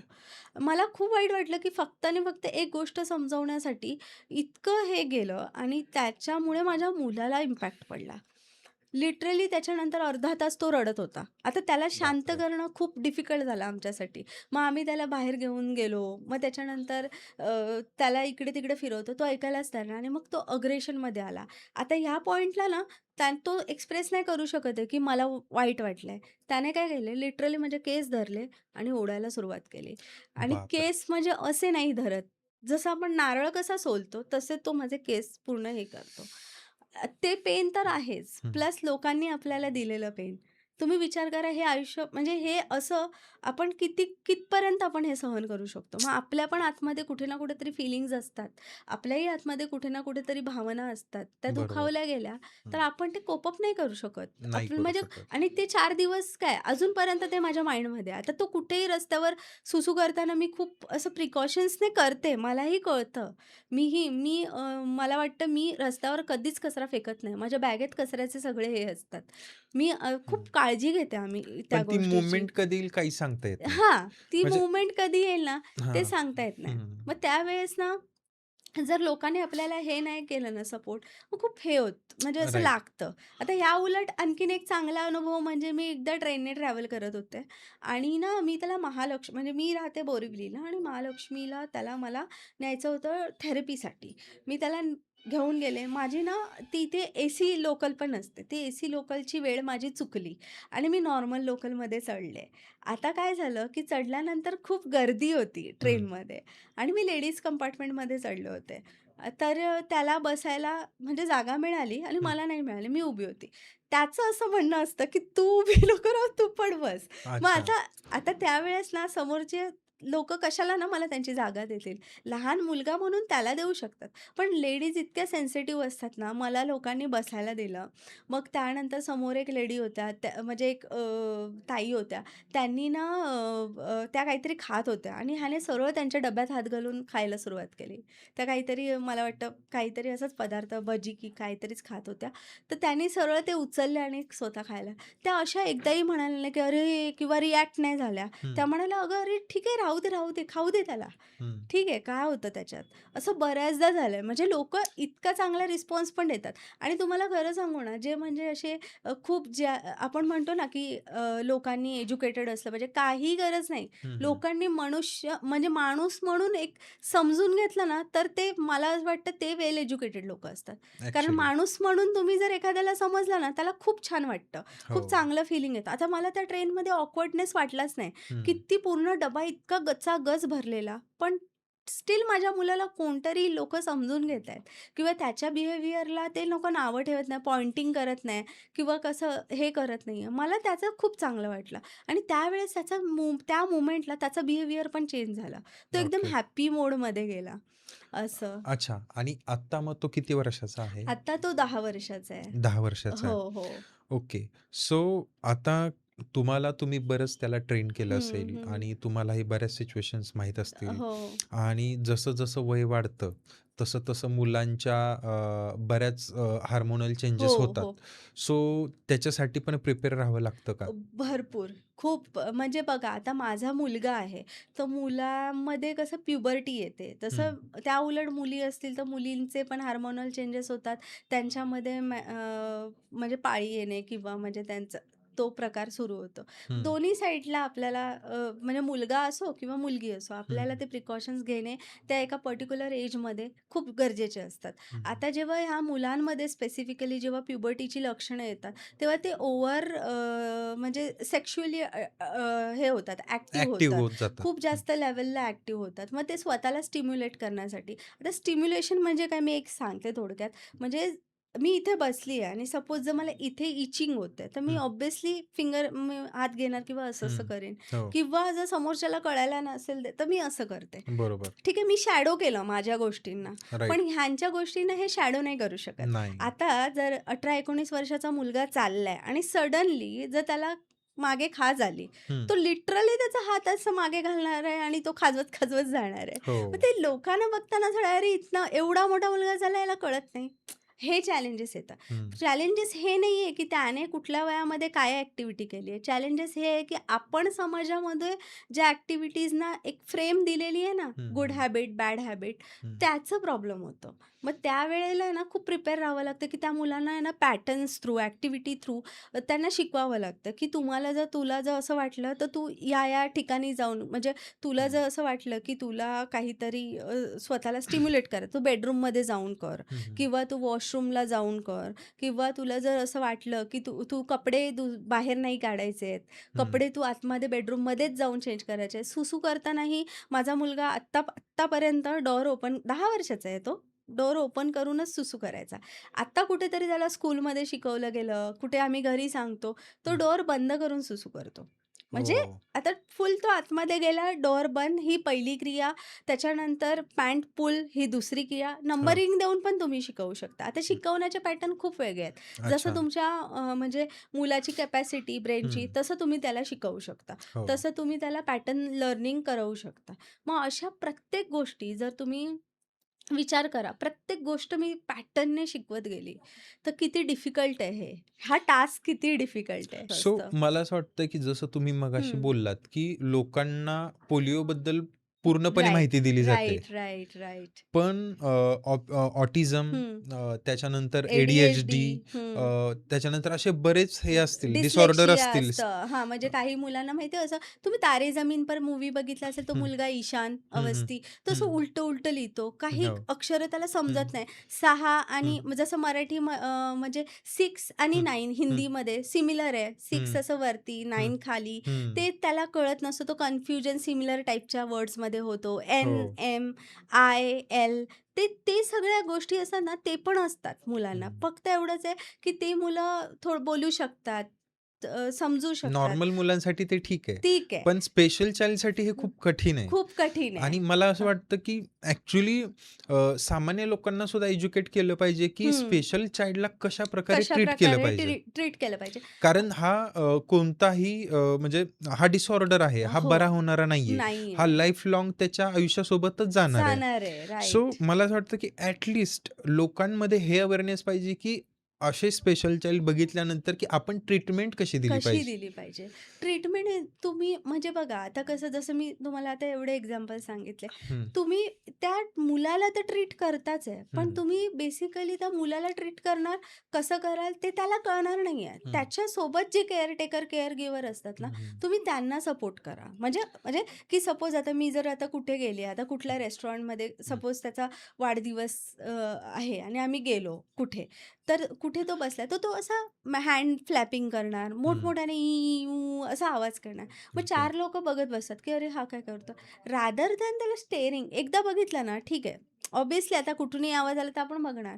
एकदा बघितलं ना, ठीक आहे. सारखं-सारखं त्याला स्टेअर करत बसणं, मग असं बोलणं, हं. की "अरे, काय आहे?" मग ह्याला टू मच आय कॉन्टॅक्ट केलं, की मग तो डिस्ट्रॅक्ट होतो का? डिस्ट्रॅक्ट होतो. म्हणजे जास्तच लोकं त्याच्याकडे बघत राहिले. मग त्याला हं, असं वाटतं, की अरे हे म्हणजे त्यालाही कुठेतरी कळतं, की अरे मी काय म्हणजे काय हं. झालं असं? ॲक्चुअली असं जरी होतं. तो काही गोष्टींना कॅपेबल नसेल, पण मेंटली कधी-कधी ते इमोशन्स खूप इमोशन्स स्ट्राँग असतात हो, मुलं. कारण इमोशन्स ताकद कॅच खूप जास्त करतात. असते त्यांच्यात. हां. ताकद खूप असते. हं. त्यामुळे ते इमोशन्स कॅच करतात लगेचच. हो. म्हणजे कसं माहिती का, आता बघा ते जो इन्सिडेन्स मी सांगितला जेव्हा हं, त्याने ते सुसू केलं, हं, सगळेजण मोठमोठ्याने बोलत होते. हं. आम्हीही कुठेतरी हायपर झालो, राग आला. तिकडून ते लोकं पण हायपर झाले. म्हणजे ओके, सगळीजण मोठ्याने बोलतायत. त्याला असं वाटलं, की त्याला बोलतायत. ओके. त्याला हे नाही माहिती की काय बोलतायत. हं, हं, कोणाबद्दल बोलतायत. त्याला हं. असं वाटलं की त्याला ओरडतायत. ओके. त्यामुळे तो स्वतःला हिट करायला लागला, स्वतःला हं, मारायला लागला. हं, ह्याच्यामध्ये बऱ्याचदा काय होतं, कधी-कधी काय होतं, की सोशल ठिकाणी आपण गेलो. सपोज आता कुठलं काही फंक्शन मोठा चालू आहे, लग्न हं, चालू आहे, तर तिथे असे लाईट्स असतात. हं, बरेचसे हं. लाऊड म्युझिक चालू असेल, तर लाऊड म्युझिकने पण त्यांना प्रॉब्लेम होतो. हो. असं आहे. कोणी जर म्हणजे हाय फ्रेग्रन्सेसवाला एकदम हार्ड फ्रेग्रन्सवाला जर कोणी परफ्यूम मारला असेल, त्यानेही त्यांना प्रॉब्लेम होतो. अच्छा, मग फ्रेग्रन्सेस असू दे, हो. लाउडनेस साउंड असू दे हां. किंवा किंवा लाईट्स असू दे टू मच जास्त लाईट्स. Too much lights. आता हं, प्रत्येक मुलाचं वेगळं आहे. मी हे हं, नाही स्पेसिफिकली सांगू हं. शकत, की ह्या ते मुलाला ह्यानेच ज्याच्या होईल. त्याच्या कॅपॅसिटीवर आहे. हो, कॅपॅसिटीनुसार ते हो. असतं. ते तसं असतं सो डिपेंड. आता सगळ्यात महत्त्वाचा मेन गोष्ट जी आहे, हं. आता बऱ्याच आता हे कोण प्रिटेंडच करू शकत नाही, की हे कोणासोबत होऊ शकतं. एक्झॅक्टली. हां. पण उद्या जर अशी काही गोष्ट होऊ नये, हं. त्याच्यासाठी काही आहेत का? म्हणजे हो. आता कारण बऱ्याच तुम्हालाही सुरुवातीला हं, हं. कळालं नाही, की आपल्याला प्रेग्नन्सीमध्ये आपलं बाळ सुदृढ हो. आहे की नाहीये? हो, हो, हो. पण आता तशी काही टेक्नॉलॉजी निघालेली आहे का? की बघा हायली इक्विप टेक्नॉलॉजी नाहीये. हं, स्पेसिफिकली फॉर ऑटिझम आणि ADHD. हं, हां, पण अशा काही टेस्ट आहेत, ज्या तुम्ही ड्युरिंग प्रेग्नन्सी करू शकता. हं. प्रेग्नन्सीच्या 3ऱ्या महिन्यात मला वाटतं 3ऱ्या महिन्यात का 4थ्या महिन्यात डबल मार्कर टेस्ट म्हणून असते. ती करतात. आता अगेन ती काय हायली 100%च त्याच्यानेच डिटेक्ट असं नाहीये. हं, हं. म्हणजे पण ते एक मार्ग आहे, की चला तुम्हाला काही ना काहीतरी कळू शकतं, की काहीतरी अनॉमलीज आहेत, हं, काहीतरी अबनॉर्मॅलिटीज आहेत, काहीतरी गोष्ट आहे जी प्रॉपर नाही आहे. मग हं, तुम्ही तेव्हा प्रिकॉशन्स घेऊ शकता. जनरली आता डॉक्टर हे म्हणजे मला माहिती नाही, बट मी ज्या ज्या हॉस्पिटल्समध्ये किंवा काही डॉक्टरांशी बोलले आहे, तर त्यांनी असं सांगितलंय मला, की आजकालचं जे आपलं राहणीमान आहे, ते फार हं. धकाधकीचं असतं. हो. म्हणजे खूपच आपला जेवणाचा पॅटर्न नसतो. आपण कुठल्याही वेळेला कधीही काहीही खातो. खूप जंक फूड खातो किंवा आपण खूप स्ट्रेस घेतो. तर ड्युरिंग प्रेग्नन्सी स्ट्रेस घेतल्यामुळे सुद्धा हे प्रॉब्लेम्स होऊ शकतात. त्यामुळे जर कोणाच्या घरी खरंच खूप कन्सीव्ह केलेले कोण गर्भवती महिला असेल, तर प्लीज तुम्ही लक्ष द्या. त्यांना हं, स्ट्रेस देऊ नका. ठीक आहे, हं. आपल्या लाईफमध्ये गोष्टी होतच राहतात. प्रत्येकाच्या आयुष्यात काही ना काहीतरी प्रॉब्लेम्स असतात. ते आपल्याला नंतर सॉर्ट आउट करता येतील. पण हो. तुम्ही त्यांच्या आयुष्याच्या रिप्रोडक्टिव्ह काळामध्ये ज्याच्यामधून कोणतरी नवीन व्यक्ती जन्माला हं, येणार आहे, त्याचं पूर्ण भवितव्य त्या एका 9 महिन्याच्या ह्याच्यामध्ये म्हणजे बिल्ड होत असतं आणि तेव्हा जर आपण ते हॅम्पर केलं तर हं, आणि कधी-कधी काय असतं ना, आई पण अशा असतात ना, की म्हणजे त्या काळजी घेत नाहीत स्वतःची. हं, तर प्लीज स्वतःची काळजी घ्या. हं. खूप इम्पॉर्टंट आहे ही गोष्ट. मला नंतर राइट. खूप रिअलाईज झाली. कारण मी पण हं, ड्युरिंग प्रेग्नन्सी खूप काम करायचे, खूप स्ट्रेसमध्ये असायचे.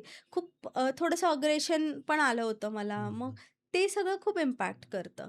आणि तिसरी महत्त्वाची गोष्ट म्हणजे आजकालचं जे आपलं लाईफस्टाईल आहे, तर त्याच्यामध्ये आपल्याला शुगर, थायरॉईड हे सगळे कॉमन डिसीजेस आहेत किंवा नॉर्मली आपल्याला HbA1c ही आपले एव्हरेज शुगर दाखवते. तर जर तुम्ही कन्सीव्ह करणार असाल, तर तुम्ही प्रॉपर स्वतःचं चेकअप करून घ्या आधी, की तुम्हाला असे कुठले म्हणजे प्रॉब्लेम्स तर नाही आहे ना, थायरॉईड आहे किंवा HbA1c किंवा कुठल्या व्हिटॅमिन B12 किंवा D3ची डेफिशियन्सी असते, ते तर नाही आहे ना आणि मग तुमच्या डॉक्टरांना कन्सल्ट करून आपण ते थोडंफार एक पॉसिबिलिटी असते, की बाबा हं, हे हं. होऊ शकतं भविष्यात, राइट. त्याला तुम्ही कमी करू शकता. ह्या तर हो. गोष्टी आपल्या हातात आहेत ना, मग ह्या एक्झॅक्टली. आपण थोड्या कमी करू शकतो. बाकी असं फुल प्रूव्हन काही नाहीये. कारण आम्हालाही हं, 2.5-3 वर्षात कळलं होतं. हो. माझ्यासोबतचे जे पॅरेंट्स आहेत त्यांनाही फार लेट कळलं होतं. So end of the day एक्सेप्टन्सच खूप महत्वाचा आहे. Yes, yes. एक्सेप्टन्स खूप महत्त्वाचा असतो आणि एक्सेप्ट करणं म्हणजे हे नाही, की "चल बाबा मी एक्सेप्ट केलं हं, आहे, तर हं, आहे." असं नाहीये. एक्सेप्ट प्राउडली करा, की हं, म्हणजे तुम्ही तुमच्या मुलाला घरात बंद करून ठेवू नका. हं, मी अशा बऱ्याच पॅरेंट्सना बघते, की "अरे हमने एक्सेप्ट म्हणजे आम्ही एक्सेप्ट केलंय." आणि ते मुलांना लिटरली बंद करतात. लग्न समारंभात किंवा हं, कुठल्याही फंक्शन्समध्ये ते हं, मुलांना घेऊन जात नाहीत. हं. इन्व्हॉल्व करत नाही. मग त्याला कळणार कसं ना, की लग्न काय असतं, बर्थडे काय असतात. म्हणजे एखाद्या ठिकाणी जर आपण पूजेला गेलो, तर आपल्याला तिथे कसं वावर करायचंय ते त्यांना कळत नाही, असं होतं. एक प्रश्न आहे. हां. थोडासा म्हणजे सर्वांना हा खटकू शकतो. ओके. पण हे बघा प्रॅक्टिकल आहे. हो. म्हणजे मला असं वाटतं विचारलंही पाहिजे. कारण हां. जरी म्हणजे मे बी कोणासाठी हा चुकीचा जरी असला, तरी मला असं वाटतं की ह्याच्यावरती ॲट चर्चा झाली पाहिजे. तुम्हाला असा मुलगा म्हणजे कोणालाही नकोच हो, असेल, हो. पण ॲक्चुअली हे लाईफ लाँग जे चालणार आहे, हे हं. कुणालाही नकोच आहे. एक्झॅक्टली. पण जर तुम्हाला हे जर अगोदर कळलं असतं, तर तुम्ही मुलगा ठेवला असता का? अजिबात नाही. अजिबात नाही. मी एका सेकंदाचाही विचार केला नाही. मी तुम्हाला लगेच नाही म्हटलं आणि मी म्हणते, की ह्या जर्नीमधून जे पॅरेंट्स चालले आहेत, हं, त्यात 100, 1000 पॅरेंट्स ना, एखाद दुसरं असतात. हं, पण तुम्ही कोणालाही विचारलं तरी ते उत्तर तुम्हाला नाहीच देतील. का माहिती आहे का? ह्याच्यात होतात 2 गोष्टी. हं, एक तर त्या मुलाचं आयुष्य पूर्णपणे एकदम धोकादायक ह्याच्यात असतं आणि हं, मला वाटतं डॉक्टर पण ॲग्री करतील, की खूप स्ट्रगल असतो हा. हं, एवढा स्ट्रगल कशाला ना आपण स्वतःहून ओढवून घेऊ. हं. जर हे अव्हॉइड करता आलं तर आपण करू शकतो. असं आहे. याच्यामध्ये आता आता चाइल्ड सुरुवातीला तर आता कळत नाही. हं. म्हणजे की आपला मुलगा जन्म दिल्यानंतर तो कसा पिरियड ऑफ टाईमनी नंतर कळणार, हो, की हो, तो काय ॲक्टिव्हिटी करतोय आणि हो. काय नाहीये. पण पुढे गेल्यानंतर टू मच अग्रेसिव्हनेस आणि ह्याच्यामुळे काय होतं पॅरेंटलाही खूप जास्त थकून जातात. हो. कितीही स्ट्राँग असले आणि किती जरी काय झालं, हं. तरी शेवटी त्यांना तुम्हाला काय वाटतंय, की काय निर्णय घ्यायला पाहिजे त्यांनी? मला तरी असं वाटतंय ह्याच्यात ना 2 गोष्टी येतात. हं, पहिलं गोष्ट तर आहे ना म्हणजे आपण जेव्हा आपली मुलं जन्मतात, प्रत्येक आई-वडिलांना आपल्या मुलावरती अफाट प्रेम असतं. हो. आई-वडिलांचा जर कोणता वीक पॉइंट असेल, तर ती हं, त्यांची मुलंच असतात. मुलंच असतात. ठीक आहे. मग आता तेव्हा आहे ना, जेव्हा आपण एखाद्या बाळाला जन्म देतो किंवा ते बाळ आपल्या घरात येतं, तर मला असं वाटतं, की आपण काही गोष्टींचं लक्ष स्वतःहूनच आपण आपल्या गोष्टी मॅनेज केल्या पाहिजे. जसं केले की पाहिजेत. आजकाल मोबाईलचा अतिवापर होतो. हं, म्हणजे हं. मी आत्ताच कालचीच गोष्ट आहे. मी एका ठिकाणी गेले होते. एक मुलगा होता. खूप मस्ती करत होता. तो लहानच होता. 2 वर्षाचा होता आणि फार क्यूट होता. मस्त तो इकडून धाव, तिकडून धाव. फक्त आणि फक्त आम्ही म्हणजे एका डॉक्टरचं क्लिनिक होतं ते आणि त्या क्लिनिकमध्ये तो इकडे धावतो, धावतोय, तिथे धावतोय. त्याला रेसिस्ट करण्यासाठी, त्याला थांबवण्यासाठी त्याची आई सारखं-सारखं त्याला मोबाईलमध्ये राईम्स लावून देत होते, गाणी लावून देत होती, की हं, "तू हे गाणी बघ, तू हे गाणी बघ आणि हं, इथे बस."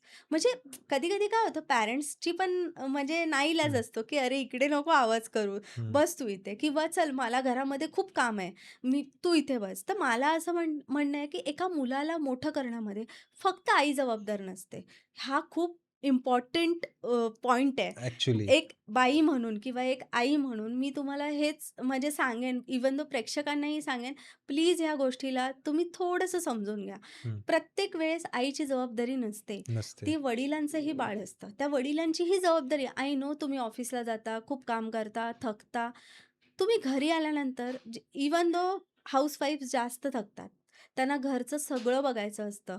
खूप काम असतं घरामध्ये. छोटं-मोठं काम नाहीये ते. आणि ॲक्चुअली. मग ते ऑफिसमधून आल्यानंतर मी तर थकलोच आहे. जाऊ दे हं, ना, मग ह्याला हं, देव मग लाड करा, ह्याला हं, मोबाईल द्या. नाहीतर मग कुठे बाईकवरून फिरवून आणा. हे असे पॅरेंट्स करतात. नका करू असं. ॲक्चुअली. अजिबात अतिलाड करूच नका. त्यांना एका डिसिप्लिनमध्ये म्हणजे हं, अनुशासन नका करू.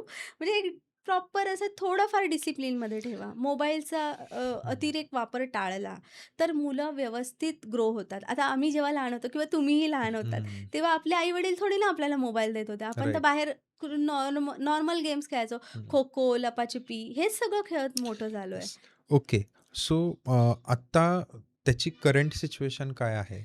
माझ्या मुलाची करंट हं, सिच्युएशन आता अशी आहे, की तो 10 वर्षाचा आहे. हं, त्याला स्पीच नाहीये. तो हं. नॉन व्हर्बल आहे. बरं. बोलत नाही तो, हं, हं. पण एक्सप्रेस करतो. म्हणजे ओके. गोष्टी अंडरस्टँडिंग, कॉग्निशन लेव्हल त्याचं वाढलेलं आहे. हं, म्हणजे हं. की आता सपोज जर मी त्याला इथे या रूममध्ये घेऊन आले, तर आधी जर 2 वर्षापूर्वी आणलं असतं, तर त्याने इकडचं सगळं उद्ध्वस्त केलं असतं. हं, म्हणजे हं. ते माईक खेच, हे हं, खेच, कॅमेरा खेच, लाईट्सला पाड किंवा कुठे काहीतरी बघायलाच जा किंवा कुठे काहीतरी हं. बोटं टच तिकडे कर. टच हं. कर, असं सगळं केलं असतं.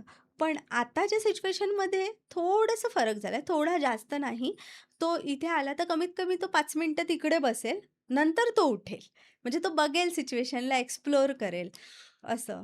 घरातल्या वस्तू पण तो घरातल्या वस्तूंची फार वाट लागली.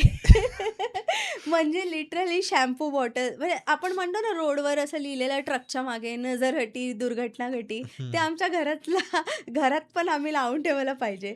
कारण कसं होतं ना, की बऱ्याच गोष्टी आम्ही ना म्हणजे त्याला पॅटर्न थ्रू शिकवण्यासाठी बऱ्याच गोष्टी आम्ही हाईड करून ठेवतो. म्हणजे मी माझ्या आयुष्यात कधीच असं तेलाची बाटली लपव, शॅम्पूची बाटली हे कधी नव्हतं केलं.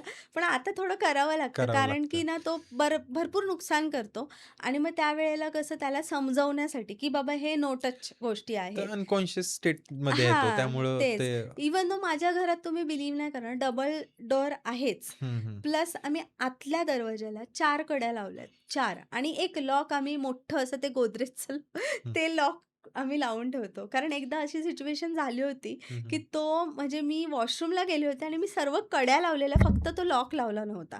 तर तो लॉक नसल्यामुळे त्याने सगळ्या लॅच ओपन केल्या आणि तो बाहेर पळाला. 1-1.5 तास मी त्याला शोधत होती. नंतर तो जाऊन मला त्याच्या स्विमिंग क्लासमध्ये भेटला. म्हणजे तो तिथे जाऊन बसला आणि शिक्षकांनी मला फोन केला, की "अरे, हा तर स्विमिंग क्लासला आलाय." म्हणजे अच्छा. खूप त्याने हे गोष्टी केलेल्या आहेत. कधी-कधी तो म्हणजे त्यांना सेन्स नसतं. बघा मी हं. म्हटलं ना, अनफिल्टर्ड असतात. राइट. त्यांना नाही कळत. आता ह्यात जर दुसरा 7-8 वर्षाचा मुलगा असता, तर तो कपडे घालून बाहेर पळाला असता. एकदा एक्झॅक्टली. तर तो विदाऊट कपडे असं म्हणा म्हणजे विदाऊट कपडेच होता आणि तो पूर्ण बाहेर पळाला. त्याला नाही बापरे! कळत. त्याला फक्त हेच आहे, की आई आपल्याला आतमध्ये ठेवते, मला बाहेर जायचंय. पण बाहेर जाऊन एक्झॅक्टली कसं स्वतःला ऑर्गनाइज्ड करायचंय, हं. ते नाही कळत. असं नाहीये, की आम्ही त्याला नेत नाही. मी एव्हरीडे त्याला वॉकला नेते. म्हणजे दर 2 दिवसाच्या मध्ये आम्ही त्याला गार्डनला नेतो. आता आम्ही दोघंही वर्किंग आहोत. माझंही वर्क फ्रॉम होम आहे. माझे हसबंडही वर्किंग आहे. आल्यानंतर ऑफिसवरून त्यांनाही तेवढं जमत नाही आणि त्यांना एक हाताचा प्रॉब्लेम आहे. त्यामुळे ते कसं हँडल करायला थोडंसं आम्हाला इश्यू होतो. मग ओके. ते आ सगळं चॅलेंजेस आहेत. अच्छा, म्हणजे आता घरामध्ये एकही वस्तू अशी म्हणजे ठेवूच नाहीच. शकत नाही. काचेच्या वस्तू मला खूप आवड आहे. काचेच्या वस्तू घ्यायची. मी ना एका ठिकाणी गेले होते. तिथून ना मला हत्ती आवडलेले 2 असे हं. चिनी मातीचे. त्या हत्तीचं अंग त्याने तोडून टाकलं.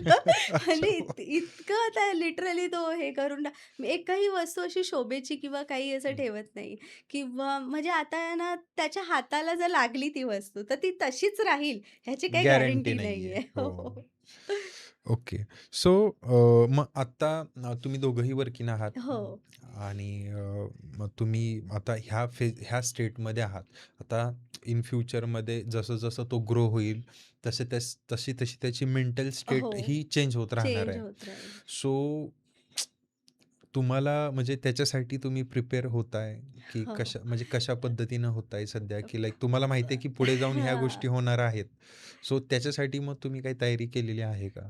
प्रिपेअर तर हां, हे बघा एक्सेप्टन्स मी म्हटलं ना, हळू-हळू येतं. हं, जसं की मला अद्याप तरी मी 100% नाही बोलू शकत, पण 95% मी एक्सेप्ट केलेलं आहे, हं, की ठीक आहे, चल बाबा ही सिच्युएशन आहे.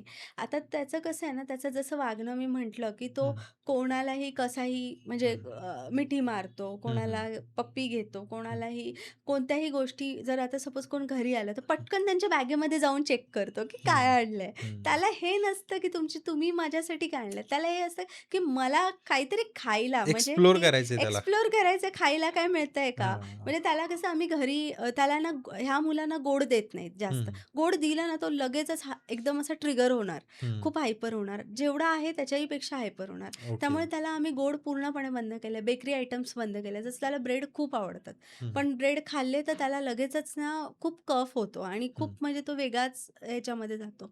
मग ते आम्ही त्याला बंद केलं. मग त्याला कुठेही ब्रेड दिसले ना, तर तो खूप अग्रेशनमध्ये येतो. जसं की त्या दिवशी पण तो घरातून पळाला होता ना, त्याने ब्रेडचे पॅकेट्स वगैरे उचलले होते आणि तो घेऊन तो पळत होता. इतकं हे होतं. हे आता हे तर झालं आपण फॉर्मली हे हं. एवढं वरती-वरती सांगतोय. पण त्याच्याही पलीकडं खूप बिकट परिस्थिती असू शकते. खूप आहे. आता अ, हे ऑटिझममध्ये होतं काय ना, की ही जी मुलं असतात ना, त्याच्यामध्ये एका लेव्हलवर आल्यानंतर म्हणजे ते आधी पण ते अनफिल्टर्डच असतं जसं मी म्हटलं. हो. तसं एका लेव्हलवर एक प्युबर्टीला आल्यानंतर किंवा एक एजमध्ये आल्यानंतर ते सेक्शुअली खूप ॲक्टिव्ह होतात. मग हं, तेव्हा जे अट्रॅक्शन असतं ना त्यांच्या त्यांच्या ह्याच्यामध्ये, मग ते लोकांना हे माहिती नसतं, की ही माझी आई आहे किंवा ही माझी बहीण आहे हं, किंवा ही जे माझे टीचर आहे. ते हं. लोकं जाऊन तसंच त्यांना पकडणार, तसंच पकडणार. त्यांना हात लावणार. आता 10-1 वर्ष, 12 वर्ष, 13 वर्षापर्यंत कोणीही एक्सेप्टेबल आहे. चल हो. बाबा लहान आहे. हं, पण जर मुलगा 18 वर्षाचा, 20 वर्षाचा, 25 वर्षाचा, 30 वर्षाचा झाला आणि तरीही तो त्याच्या टीचरला तसाच हात लावतोय, तर ते त्या टीचरसाठी अनकम्फर्टेबल आहे. कारण एक्झॅक्टली. ह्याला काहीच कळत नाहीये ना. हे हं, तर ब्लँक स्लेट आहे. हा तर हं. पूर्ण कोरीपाटी आहे. ह्याला कोरीपाटी आहे. काहीच नाही कळत आहे. ह्याच्या मनामध्ये जसे-जसे तरंग उठतात, हं. तसं-तसं तो ते फील करायला फील जातो. करणार. पण समोरच्या व्यक्तीसाठी ते फार डिफिकल्ट असतं. जसं की आता मुलींमध्ये पण हं, मुली एखाद्या सिच्युएशनमध्ये आपलं त्यांना जेव्हा हं, पाळी वगैरे येतात हं, किंवा त्या अ, अ, ह्या गोष्टीतून जेव्हा त्या जात असतात, तेव्हा त्यांना हार्मोनल चेंजेस त्यांच्यामध्ये खूप होत असतात. हं, मग त्यावेळेला ना त्यांच्या मनामध्ये खूप असे वेगळ्या-वेगळ्या भावना येत असतात. हं, मग त्यावेळी कोणाला अट्रॅक्ट होणे, सपोज आता हे उलटं घेऊया आपण. हं, मुलगा जर आहे तर तो टीचरला हात लावतोय, हं, फिमेल टीचरला. हं, मुलगी असेल तर ते जेन्ट्सला हात लावतं. ते किती वावगं वाटतं हं. किंवा त्या गोष्टी ॲडजस्ट करायला फार डिफिकल्ट आहे. आता ते टीचर्स असतात ते एक्सेप्टेबल आहेत. हो. पण जर बाहेरच्या व्यक्तीला केलं तर? हं, मग त्या व्यक्तीला राग येऊ शकतो ना, की "अरे बापरे! हं, म्हणजे एवढी मोठा मुलगा आहे आणि मला हात लावतो. मला प्रायव्हेट पार्टला हात लावला." मग हं. ते खूप हे होतं. मग हां. त्या गोष्टी ना त्यांना बॉडी पार्ट्सने शिकवाव्या लागतात किंवा हं, ॲक्टिव्हिटीज थ्रू शिकवाव्या लागतात, हं. की बाबा हे नो टच. मग नो टच म्हणजे एक one word command, two word command अशी कमांड अच्छा. देऊन त्यांना ते शिकवावं लागतं आणि प्रत्येक वेळेला तुम्हाला आता हे शिकवायचं आहे तुम्हाला. मग शिकवणार कधी तुम्हाला? तुम्ही त्याला पिक्चर्स दाखवून ते शिकतात. हं, असं नाहीये, की पिक्चर दाखवून काही-काही मुले शिकतात. पण हं, काही-काही मुलांची ब्रेनची कॅपॅसिटी तेवढी नसते. हं, मग तो ज्या वेळेला ते करेल ना, त्या वेळेला त्याला ते ब्रेक करायचं असतं. म्हणजे त्या वेळेला त्याला रोकायचं असतं, की थांब हे रॉंग आहे. हं. हे नो टच असं. ओके. हं. सो आता हे जर इन केस आता हे तुम्ही त्याला ट्रेनिंग दिलंय हं, म्हणून, हं, पण उद्या जर जाऊन एखादा नवीन व्यक्ती असेल, हं, त्याच्यासोबत अशा काही गोष्टी घडायला लागल्या, तर हं. त्याच्यासाठी असं काही स्पेसिफिक आहे का पर्टिक्युलर एक म्हणजे टाइप की डोंट टच किंवा अशा काही कमांड्स हो, असतात का, त्याला की ज्या पर्टिक्युलर सगळीकडे शिकवल्या जातात? हो. जेणेकरून नॉर्मल माणूस सुद्धा त्याला जर कमांड दिली तर मे बी तो त्याचा ऐकू शकतो. ऐकू शकतो. हो. काय ह्याच्यासाठीच ना मुलांना कधीही म्हणजे हे थेरपिस्ट पण म्हणतात, की हं, तुम्ही आहे ना युनिव्हर्सल लँग्वेजचा वापर करा. जसं हं, की इंग्लिश वर्ड्स हं, म्हणजे मी असं काही हे नाही, मी स्वतः मराठी माझं खूप प्रेम आहे मराठीवर. हं, पण आपलं कितीही प्रेम असलं, आपण घरात कितीही मराठी पण सगळ्या जगात तर मराठी बोलली नाही जात ना. हं, हं, उद्या जर असं झालं, की काही अ, जे लोकांना खरंच म्हणजे समजते मराठी पण बोलता येत नाही. जर अशा हं, लोकांबरोबर असेल, मग हं. ते लोकं त्याला ट्रीट कसे करतील माझ्या मागून? मग राइट. त्यावेळेस इंग्लिश वर्ड्स आपण देऊन किंवा ते काही असे एक वर्ड कमांड जसं की नो, स्टॉप, हं, डोंट टच हं. मग किंवा असे काही हायलाइटेड वर्ड्स असतात. किंवा बॅड टच बॅड हे टच सगळे हां, सगळे वर्ड्स. सगळे वर्ड्स. मग हं, असे जे हायलाइटेड वर्ड्स असतात ना, हं. त्याच्या थ्रू तुम्ही त्यांना शिकवू शकता. एक्झॅक्टली. जसं की सर्वांसाठी साइन लँग्वेज म्हणजे ब्लाइंड लोकांसाठी साइन लँग्वेज आहे. आहे. यांच्यासाठी हो. म्हणजे बरेच म्हणजे मूकबधीर मुलं हो, असतात हो, सॉरी. हो. सो त्यांच्यासाठी पण एक स्पेसिफिक लँग्वेज असू शकते. हो, हो. तर या स्पेशल चाइल्ड मुलांसाठी पण एक स्पेसिफिक लँग्वेज पाहिजे जेणेकरून की हे सगळं सर्वांना समजू शकतं समजू की बाबा शकतात. हां. हं, मग ह्याच्यासाठी ना स्पेसिफिक लँग्वेजपेक्षा मी असं म्हणेन की साइन पॅटर्न असतात. Patterns right. हां, की प्रत्येक मुलाचा पॅटर्न वेगळा असतो. आता हं, एखादा मुलगा असेल, हं, जर म्हणजे कसं आहे ना, की आता एखादी सिच्युएशन आहे, हं, त्याच्यामध्ये जर मुलं हायपर झालाय, ठीक आहे. तर एखाद्या मुलाला आहे ना, काही-काही मुलं अशी आहेत ना, त्यांना फुगा फुगा असतो ना, हं, हं, फुगा बलूनने ब्लो केलं, तर हं. फुगा फुटल्यानंतर जो आवाज त्याच्याने पण मुलं घाबरतात. म्हणजे हो. त्याच्याने त्यांना कळतं, की अरे नाही असं हं. Danger danger. किंवा अ, आता आवाज म्हणून एक ॲप आहे. त्या हं, ॲपमध्ये सुद्धा आहे ना, हं, अशी हं, चिन्ह आहेत. हं, क्रॉस, राईट असं म्हणजे चिन्ह आहेत. तर त्या चिन्हांना जर प्रेस केलं, तर त्याच्यातून आवाज येतो आणि मग त्या आवाजाला ते ग्रास्प करतात किंवा त्याच्या हं, थ्रूच ते बोलतात. आता जर सपोज मला त्याची इटरनरी म्हणजे मला जर त्याची काही लँग्वेजची डिक्शनरी बनवायची असेल, ती मी स्वतः बिल्ड करणार. माझ्या मुलाची कस्टमाइज असणार. तर आता जर सकाळी तो चपाती आणि चहा घेतोय किंवा सकाळी जर तो पराठा खातोय आणि त्याला मी ऑप्शन देणार 4-5 हं, की हं. पराठा, सँडविच किंवा असं मी नॉर्मल एक एक्झाम्पल देते. सँडविच, पोहा, उपमा. मग त्याच्यामध्ये ना तो उपमा जर त्याला आज उपमा खायचा असेल, तर तो उपमाला क्लिक करणार आणि मग ओह! त्याच्यातून उपमाचा आवाज येणार किंवा अच्छा. उपमा. हं, मग तो म्हणजे ते क्लिक करून किंवा त्या हं. डिव्हाइस थ्रू ते बोलायचा प्रयत्न करतात, जे नॉन व्हर्बल असतात. ओके. पण जे व्हर्बल असतात ना, ते हायली म्हणजे एकदम खूपच जास्त बोलणारे असतात. खूप बडबड करतात. म्हणजे हं, तुम्हाला खूप आवडेल त्यांच्याशी बोलायला. हं, खूप, हं. खूप, खूप. आता हो. एक मुलगा आहे माझ्या मुलाच्या शाळेमध्ये. तो इतका बोलतो, इतका सुंदर बोलतो ना, पण त्यालाही लोकं खूप म्हणजे असं तो असा ओव्हर एक्साइटमेंटमध्ये बोलून जातो ना, तर लोकं म्हणजे त्यालाही बोलतात, "काय एवढा मोठा ह्याला समजत नाही." अरे त्याला काय समजणार आहे? तो निरागस आहे. तो आपल्या फीलिंग्स एक्सप्रेस एक्झॅक्टली, करतो. मग मुलं एक्झॅक्टली. अशी एक्सप्रेस करू शकतात किंवा राइट. पॅरेंट्स असं टॅकल करतात. येस. सो आज म्हणजे तुम्ही ऑटिझमबद्दल एवढी माहिती दिलीत आणि मी इच्छा व्यक्त करतो, की यार हे कोणासोबत घडू नये. ऑब्व्हियसली मी नेहमी म्हणत असतो, की हे जीवन एकदाच आहे, लाईफ एकदाच आहे. प्रत्येकाला वाटतं, की आपलं आयुष्य हे चांगलंच गेलं पाहिजे. कुणालाही वाटणार नाही, की आपल्या आयुष्यात दुःख यावं किंवा अशी सिच्युएशन यावी.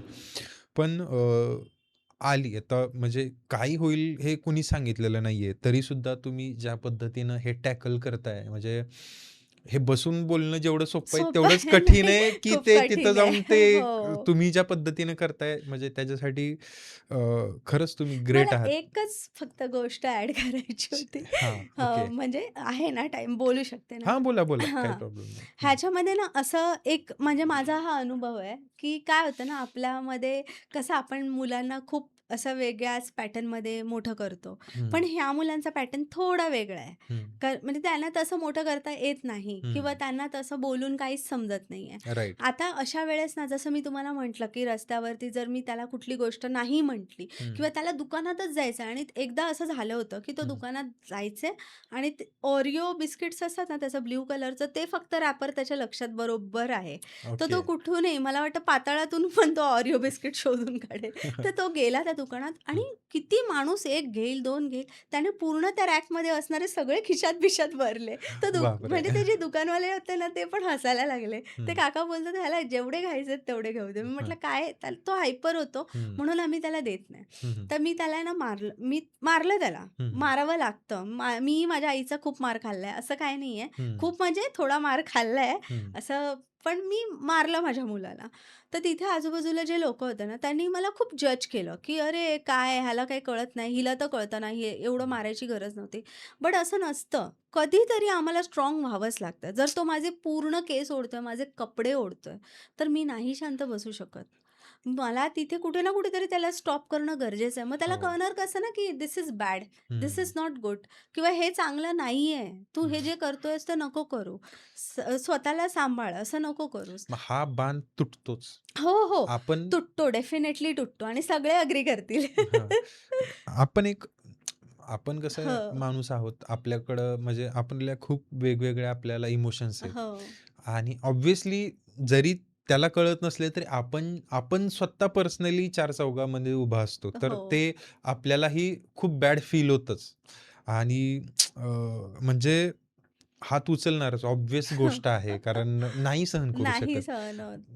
एखादी व्यक्ती जास्तीत जास्त 3 पेक्षा 4-5 वेळा सहन हो, करू हो. शकते. रोज सहन करणं म्हणजे खूप डिफिकल्ट खूप आहे. डिफिकल्ट आहे. हो. आणि तसंच माझं होतं आणि माझ्यासोबत ना बऱ्याच पॅरेंट्सचं असं झालेलं आहे. मग हं, लोकांना असं पटकन पटकन जज करतात. "अरे, तू असं मारू नको किंवा हं, असं हे नको करू." की असं नाहीये. ते थोडंसं होऊन जातं. आणि दुसरी अजून एक इम्पोर्टंट गोष्ट मला असं वाटतं, की मी हायलाइट केली पाहिजे ती. ती म्हणजे आपल्या समाजामध्ये किंवा आपल्या आयुष्यात आपण जेव्हा आयुष्य जगत असतो, तेव्हा हं. बरेचसे एलिमेंट खूप इम्पॉर्टंट असतात. जसं की आपल्याला एक माणूस म्हणून जगण्यासाठी आपल्याला बऱ्याच लोकांची साथ लागते. हो. जसं की आपलं हजबंड वाईफ आहेत हं. किंवा आपल्या जवळचे जे एकदम फॅमिली फॅमिली मेंबर्स. मेंबर्स आहेत, ते आहेत. तसेच रिलेटिव्हज पण. हं, मला कित्येकदा ना माझे 1-2 रिलेटिव्ह आहेत. म्हणजे मी या गोष्टीला इतकं महत्त्व देत नाही. पण ही सेम गोष्ट ना मला 3-4 माझ्यासारख्याच पॅरेंट्स आहेत, त्यांनी हं, शेअर केली आणि हं, मला असं वाटतं कुठेतरी ही या प्लॅटफॉर्म थ्रू लोकांनाही कळावी. म्हणजे जेव्हा असं काही होतं ना, तेव्हा ते लोकं असं म्हणतात, की "काय नाही, तुमचे कर्म आहेत." तर मला असं वाटतं, की कोणाचे कर्म डिसाईड करणारे आपण कोणी नाही आहे किंवा तुम्ही काहीतरी असं केलं असेल ना, त्यामुळे तुम्हाला हे असं आलं भोगायला. असं काही नाही आहे. काही नाहीये. हो. कुठेतरी कदाचित आम्ही खूप स्पेशल असू म्हणून आम्हाला असं देवाने दिलं असेल, की बरोबर. ठीक आहे चला, चला पटापट तुमचं अकाउंट क्लोज करा आणि हं, कुठेतरी आमच्या धामामध्ये म्हणजे कुठेतरी जसं की मी गणपती बाप्पांनाच खूप मानते. तर मला तो स्वानंद लोकामध्ये जाण्याची एक संधी मिळावी म्हणून कदाचित दिलं असेल.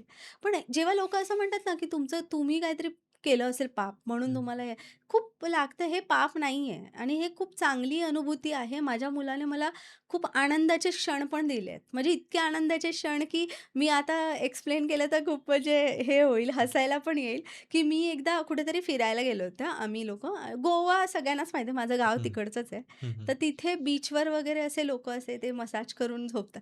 तर त्याने ना लिटरली एका लेडीला असं टॅप केलं. हं, हं, म्हणजे नको त्या ठिकाणीच टॅप केला आणि तो पळाला आणि ती लेडी इतकी हसायला लागली, की हा एवढासा मुलगा आहे, ह्याला काय कळतं? पण त्याच्यासाठी दॅट वॉज नॉर्मल. त्याचं हं, त्याचं नॉर्मल होतं ते. हं, आणि मग आम्ही लोकं म्हणजे कधी-कधी असे क्षण पण आले, लोकं समजून घेतात, मग हसायला येतं. पण हे कुठलं पाप नाहीये किंवा हे असं नाहीये. त्यामुळे जे रिलेटिव्हज असतील, प्लीज तुमच्या अशा कोण बाजूला तुम्ही लोकं जर अशी बघतायत, त्यांना सपोर्ट करा. आज मला माझी आई नाहीये, पण माझी मावशी आज माझी मावशीच माझ्याबरोबर आहे हं, किंवा माझी अजून एक मावशी आहे, ती पण ते लोकं मला खूप माझे कझिन्स आहेत, ते मला खूप सपोर्ट करतात.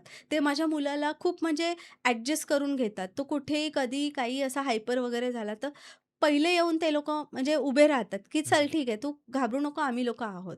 मग ह्याला सपोर्ट म्हणतात. हा राइट. सपोर्ट मला मिळाला हं. म्हणून कुठेतरी मी आता स्ट्राँगली हे सगळं बोलू शकते. ॲक्चुअली. अदरवाईज जर कोणी नसतं, तर मीही रडतच बसले असते, की राइट. "चल, हे काय झालं, काय झालं?" कारण ती असं. मोमेंट येऊन गेलीच इ होती, की तो हां. मे बी तो दिवस शेवटचा झाला शेवटचा असता. झाला असता. आणि पण तसं नाही झालं कारण की देवाला आपल्याला शिकवायचं असतं, की हं, वर्स्टच्या वर्स्ट कंडिशन येईल. पण हं, तू तू फक्त तुझं आयुष्य एकटीचं नको बघूस. हं. तुझ्यासोबत जे आजूबाजूला आहेत ते पण इम्पॅक्टेड होणार आहे त्या गोष्टीने. हं, जर मी त्या दिवशी गेले असते, मेले असते, काय झालं असतं? हं. काय 12 दिवस लोकं रडले असते. माझ्या मुलाला कोणीतरी उचलून माझे हसबंड एकटे नव्हते बघणार. त्यांना नाही जमलं असतं. बरोबर आहे. त्यांनी कारण कुठेतरी हात ऑलरेडी त्यांचा हेच होतं. हं, आणि त्यांनी कुठेतरी दुसरं लग्न केलं असतं किंवा चला नसतंही गेलं. कुठेतरी ते वेल सेटल असते किंवा स्वतःला एक्सप्रेस तरी करू शकले असते. पण माझ्या मुलाचं काय? तो कुठल्यातरी रेसिडेन्शियल स्कूलमध्ये असता. आज जितका इम्प्रूव्ह झालाय, जसं स्वतःहून स्विमिंग करतो, काही हे करतो, त्या गोष्टी त्याच्या नशिबी आल्या नसत्या ना. हं. मग त्या मी हिरावून घेतलं. मग ते पाप झालं असतं माझ्याकडून. ॲक्चुअली. रॅदर दॅन म्हणजे हे, आता मी खूप खुश आहे. मला हं, हं. हां, असं मी बोलते, पण मला दुःख होतं. मी खूप रडते, खूप हे करते, पण स्वतःला ऑर्गनाइज्ड करते. हे मी माझ्या मुलाकडून शिकले, की काहीही होऊन जाऊ दे. आपल्याला जे हवं असतं ना, ते आपण मिळवायचं व्यवस्थित. लग्न झाल्यानंतरची अविश्री आणि त्याच्यानंतर आता तुम्हाला एक स्पेशल चाइल्ड आहे आणि एक आई झाल्यानंतरची अविश्री याच्यामध्ये काय फरक आहे? मी तुम्हाला खरं सांगू ना, माझं हे व्हर्जन जे आहे ना, आई हं, झाल्यानंतर, ते मला प्रचंड आवडतं. कारण की ना, मी म्हणजे थोडीशी स्पिरिच्युअल पण आहे. म्हणजे इतकी आंधळी स्पिरिच्युअल नाही आहे, हं, डोळस स्पिरिच्युअल आहे. हं. त्यामुळे ना, मला माझ्या गणपती बाप्पांची खूप साथ आहे. तसं माझं दत्तगुरू माझे गुरु आहेत, त्यांची खूप साथ लाभली. म्हणजे त्यांनी माझ्या आयुष्यात ना, अशा-अशा गोष्टी आणून ठेवल्या, की मी ना, स्वतःला इम्प्रूव्ह करत गेले. हं, हळू-हळू, हळू-हळू आणि ते हं, सगळं मी माझ्या मुलाकडे बघून केलं, की ठीक आहे ना, आज हं. वर्स्ट सिच्युएशन आली. कधी ऑफिसमध्ये पण बऱ्याच गोष्टी घडतात. राइट. पण आज मी 5 वर्ष तिथे काम करते. हं. तिकडची लोकं मला फार सपोर्ट करतात. म्हणजे वॉव! माझं असं काहीच असं हे नाहीये. पण मी माझ्या कामातही तितकं देते हं. 100%. पण ऑसम. त्यामुळे म्हणजे ते एक सपोर्ट आहे. स्वतःला एक स्ट्राँग बनवलं. त्याच्यानंतर मग माझे रिलेटिव्हज आज आई नाहीये. हं, दुःख तेव्हा भरपूर होत होतं. पण हं, आज माझी मावशी आहे. हं. माझी दुसरी एक मावशी आहे, ती आहे. बहीण नसली तरी काय झालं, मैत्रिणी आहेत भरपूर वाह! आणि भाऊ जरी म्हणजे असतील तरी माझे कझिन्स आहेत. माझा हं. स्वतःचा भाऊ पण मला सपोर्ट करतो. राइट. वडील आहेत, ते एकटेच आहेत. त्यांना मी बघते, त्यांची केअर मी करते. माझे हसबंड ते पण खूप चांगले आहेत. त्यांनी मला बऱ्याच वेळेला सपोर्ट म्हणजे सगळं काही व्यवस्थित असू शकतं. फक्त आपला दृष्टिकोन आहे ना, तो बदलण्याची गरज आणि मला ते बदलवायला शिकवलं माझ्या मुलाने. ओके. कारण की तो जेव्हा मेल्टडाउन्स येतात ना त्यांना, हं, ह्याच्यामध्ये आणखीन एक आहे मेल्टडाउन्स म्हणजे अचानक अग्रेशन येणे. हं. अचानक एका वेगळ्या ह्याच्यामध्ये ना ट्रान्सफॉर्म होतात ते लोकं. तर त्यावेळेला ना त्याला बाय द वे त्याला आहे ना 2 वर्षापूर्वी सीझर आलं होतं. फिट आली होती. ओके. अचानकच रात्री 12 वाजता तो एकदम म्हणजे असा पडला आणि डोळे-बिळे वर केले होते त्याने. आम्ही त्याला हॉस्पिटलमध्ये नेलं आणि दुसऱ्या दिवशी एकदम छान होता तो. हं, हं. म्हणजे काही सगळं नॉर्मल होतं. ते ऑटिझममध्ये येतात. तर मला तेव्हा असं मी म्हटलं, की काल हा असा होता, आज हा असा आहे. पण त्याचं त्याला काहीच नाहीये. तो किती मस्त आयुष्य जगतोय. एक अघोरी हा प्रकार जर तुम्ही म्हणजे तुम्हाला माहिती असेल, अघोरी लोकं कशी आयुष्य जगतात. हो. त्यांना हं. घाण, वाईट काही नाही. काही सगळं घेणं-देणंच नाही. त्याच्यासाठी हां. चांगलंच आहे. हो. एकदम हॅपी तसाच असतो तो. आणि मग त्याच्यासाठी त्याने जर मला म्हणजे असं कधीतरी मला असं वाटतं आपणच घेऊन बसतोय गोष्टींना. आपणच त्या हं. गोष्टींना असं सारखं-सारखं घासत बसतो, हे करत हो. बसतो मनामध्ये. आता मी जेव्हा स्पेशल स्कूलमध्ये मी तिथे बसते, तिथे जी मुलं येतात ना, त्यांना माहिती आहे, की मी साईदरची आई आहे. पण ज्या मुलांना माहिती नाही ना, मी साईदरची आई आहे. "आंटी कैसे हो आप? आपका कैसे चल रहा है? हाउ आर यू आंटी? हाय." सगळे येऊन बोलणार, हं, जवळ येऊन पप्पी देणार, हग हं, करणार. हं, कधी काय खात असतील तर स्वतःचंच देणार दुसऱ्याला. हं. ही प्रवृत्ती त्या मुलांमध्ये कोणीही न शिकवता येते. तर ते लोकं एंजल आहेत खरे. खरी म्हणजे खरी मुलं ना, जर तुम्हाला कोणालाही अनुभवायचं असेल, तर प्लीज तुम्ही म्हणजे स्पेशल मुलांबरोबर थोडा वेळ घालवा. हो. खूप छान वाटतं, खूप छान वाटतं. नक्कीच, नक्कीच. त्यामुळे तर मला माझं हं, म्हणजे तुम्ही जो प्रश्न विचारलेला, की माझं आई झाल्यानंतरचं रूप किंवा आई झाल्यानंतरची मला खूप आवडते. क्या बात है! आधीची मला नाही इतकी आवडत. नाही, नक्कीच आज तुम्ही आपल्या चॅनलवरती आलात आणि आपल्या बऱ्याच ताई असतील किंवा आपले बरेच प्रेक्षक असतील, त्यांना हो, बरीच माहिती मिळाली असेल, की ॲक्चुअली ऑटिझम म्हणजे काय? आणि ते कशाप्रकारे हँडल केलं पाहिजे आणि हे कोणासोबतही घडू शकतं. हो, आणि एक आई म्हणून तुम्ही एक जो लढा देताय ना, ही खूप मोठी गोष्ट आहे. म्हणजे आज फक्त बोलण्यासाठी नाहीये, मी पर्सनली अनुभवलेलं आहे. मी अ, त्या स्पेशल चाइल्ड स्कूलमध्ये गेलेलो आहे पर्सनली पॉडकास्ट हो, झाल्यानंतर आणि बघितलं की काय प्रकारे सिच्युएशन आहे. हो. आणि रोज जे तुम्ही जे टॅकल करताय ना, त्याच्यासाठी खरंच खूप सामर्थ्य लागतं. हे नॉट अ जोक आणि अ, आज खरंच तुम्ही आलात, तर त्याबद्दल खरंच तुमचे धन्यवाद. धन्यवाद तर तुम्हाला. कारण की बघा कसं असतं ना, हं, स्पेशल कोण सेलिब्रिटी हं, किंवा एकदम फेमस लोकं त्यांना हं, सगळेच जण चान्स देतात. आमच्यासारखे सर्वसामान्य लोकांना, की मी कोणती डॉक्टर किंवा हे नाहीये. मी एक हं, सामान्य पॅरेंट आहे. हां, फक्त स्पेशल मुलाची पॅरेंट आहे. हं, बस. मी स्वतः कोण मोठी अशी हे नाहीये. हं. पण स्टिल मला काही एक्सप्रेस करायचं असतं किंवा बऱ्याच लोकांना बरंच काही बोलायचं असतं. हो. तुम्ही त्यांना संधी देता. ही खूप मोठी गोष्ट आहे. आणि मला असं वाटतं म्हणजे माझ्याच काय सगळ्यांच्याच लाखो-लाखो करोडो, अब्जो शुभेच्छा तुम्हाला आणि तुमचं थँक यू. चॅनल खूप ग्रोथ करो आणि खूप-खूप चांगली-चांगली लोकं तुम्ही तुमच्या या पॉडकास्टच्या निमित्ताने त्यांचे अनुभव माझ्यासारखेच असतील ते शेअर करू देत. लोकांपर्यंत पोहोचू देत. थँक धन्यवाद. You, thank you, thank you so much. तर मित्रांनो, अविश्रीताईंची ही गोष्ट होती. तुम्हाला ह्या गोष्टीबद्दल काय वाटतं मला नक्की कमेंट्स करून कळवा. मला तुमचेही ओपिनियन्स जाणून घ्यायचे आहेत, की तुम्हाला काय वाटतंय? कारण हे ऑटिझम म्हणजे नॉट अ जोक हे कोणालाही कळत नाही. तर ह्याच्यासाठी एज्युकेशन पाहिजे, हे मला पर्सनली वाटतं. तुम्हाला काय वाटतं मला नक्की कमेंट्स करून कळवा आणि जर तुम्हालाही तुमचे अनुभव शेअर करायचे असतील, तर मी खाली कमेंट बॉक्समध्ये Google फॉर्मची लिंक दिलेली आहे. तो फिलअप करा. मी नक्की तुम्हाला कॉन्टॅक्ट करेल आणि तेच तुम्हाला जर आमच्या स्टोरीज आवडत असतील, तर प्लीज चॅनलला सबस्क्राईब करा. तोपर्यंत भेटत राहूया. Thank you so much.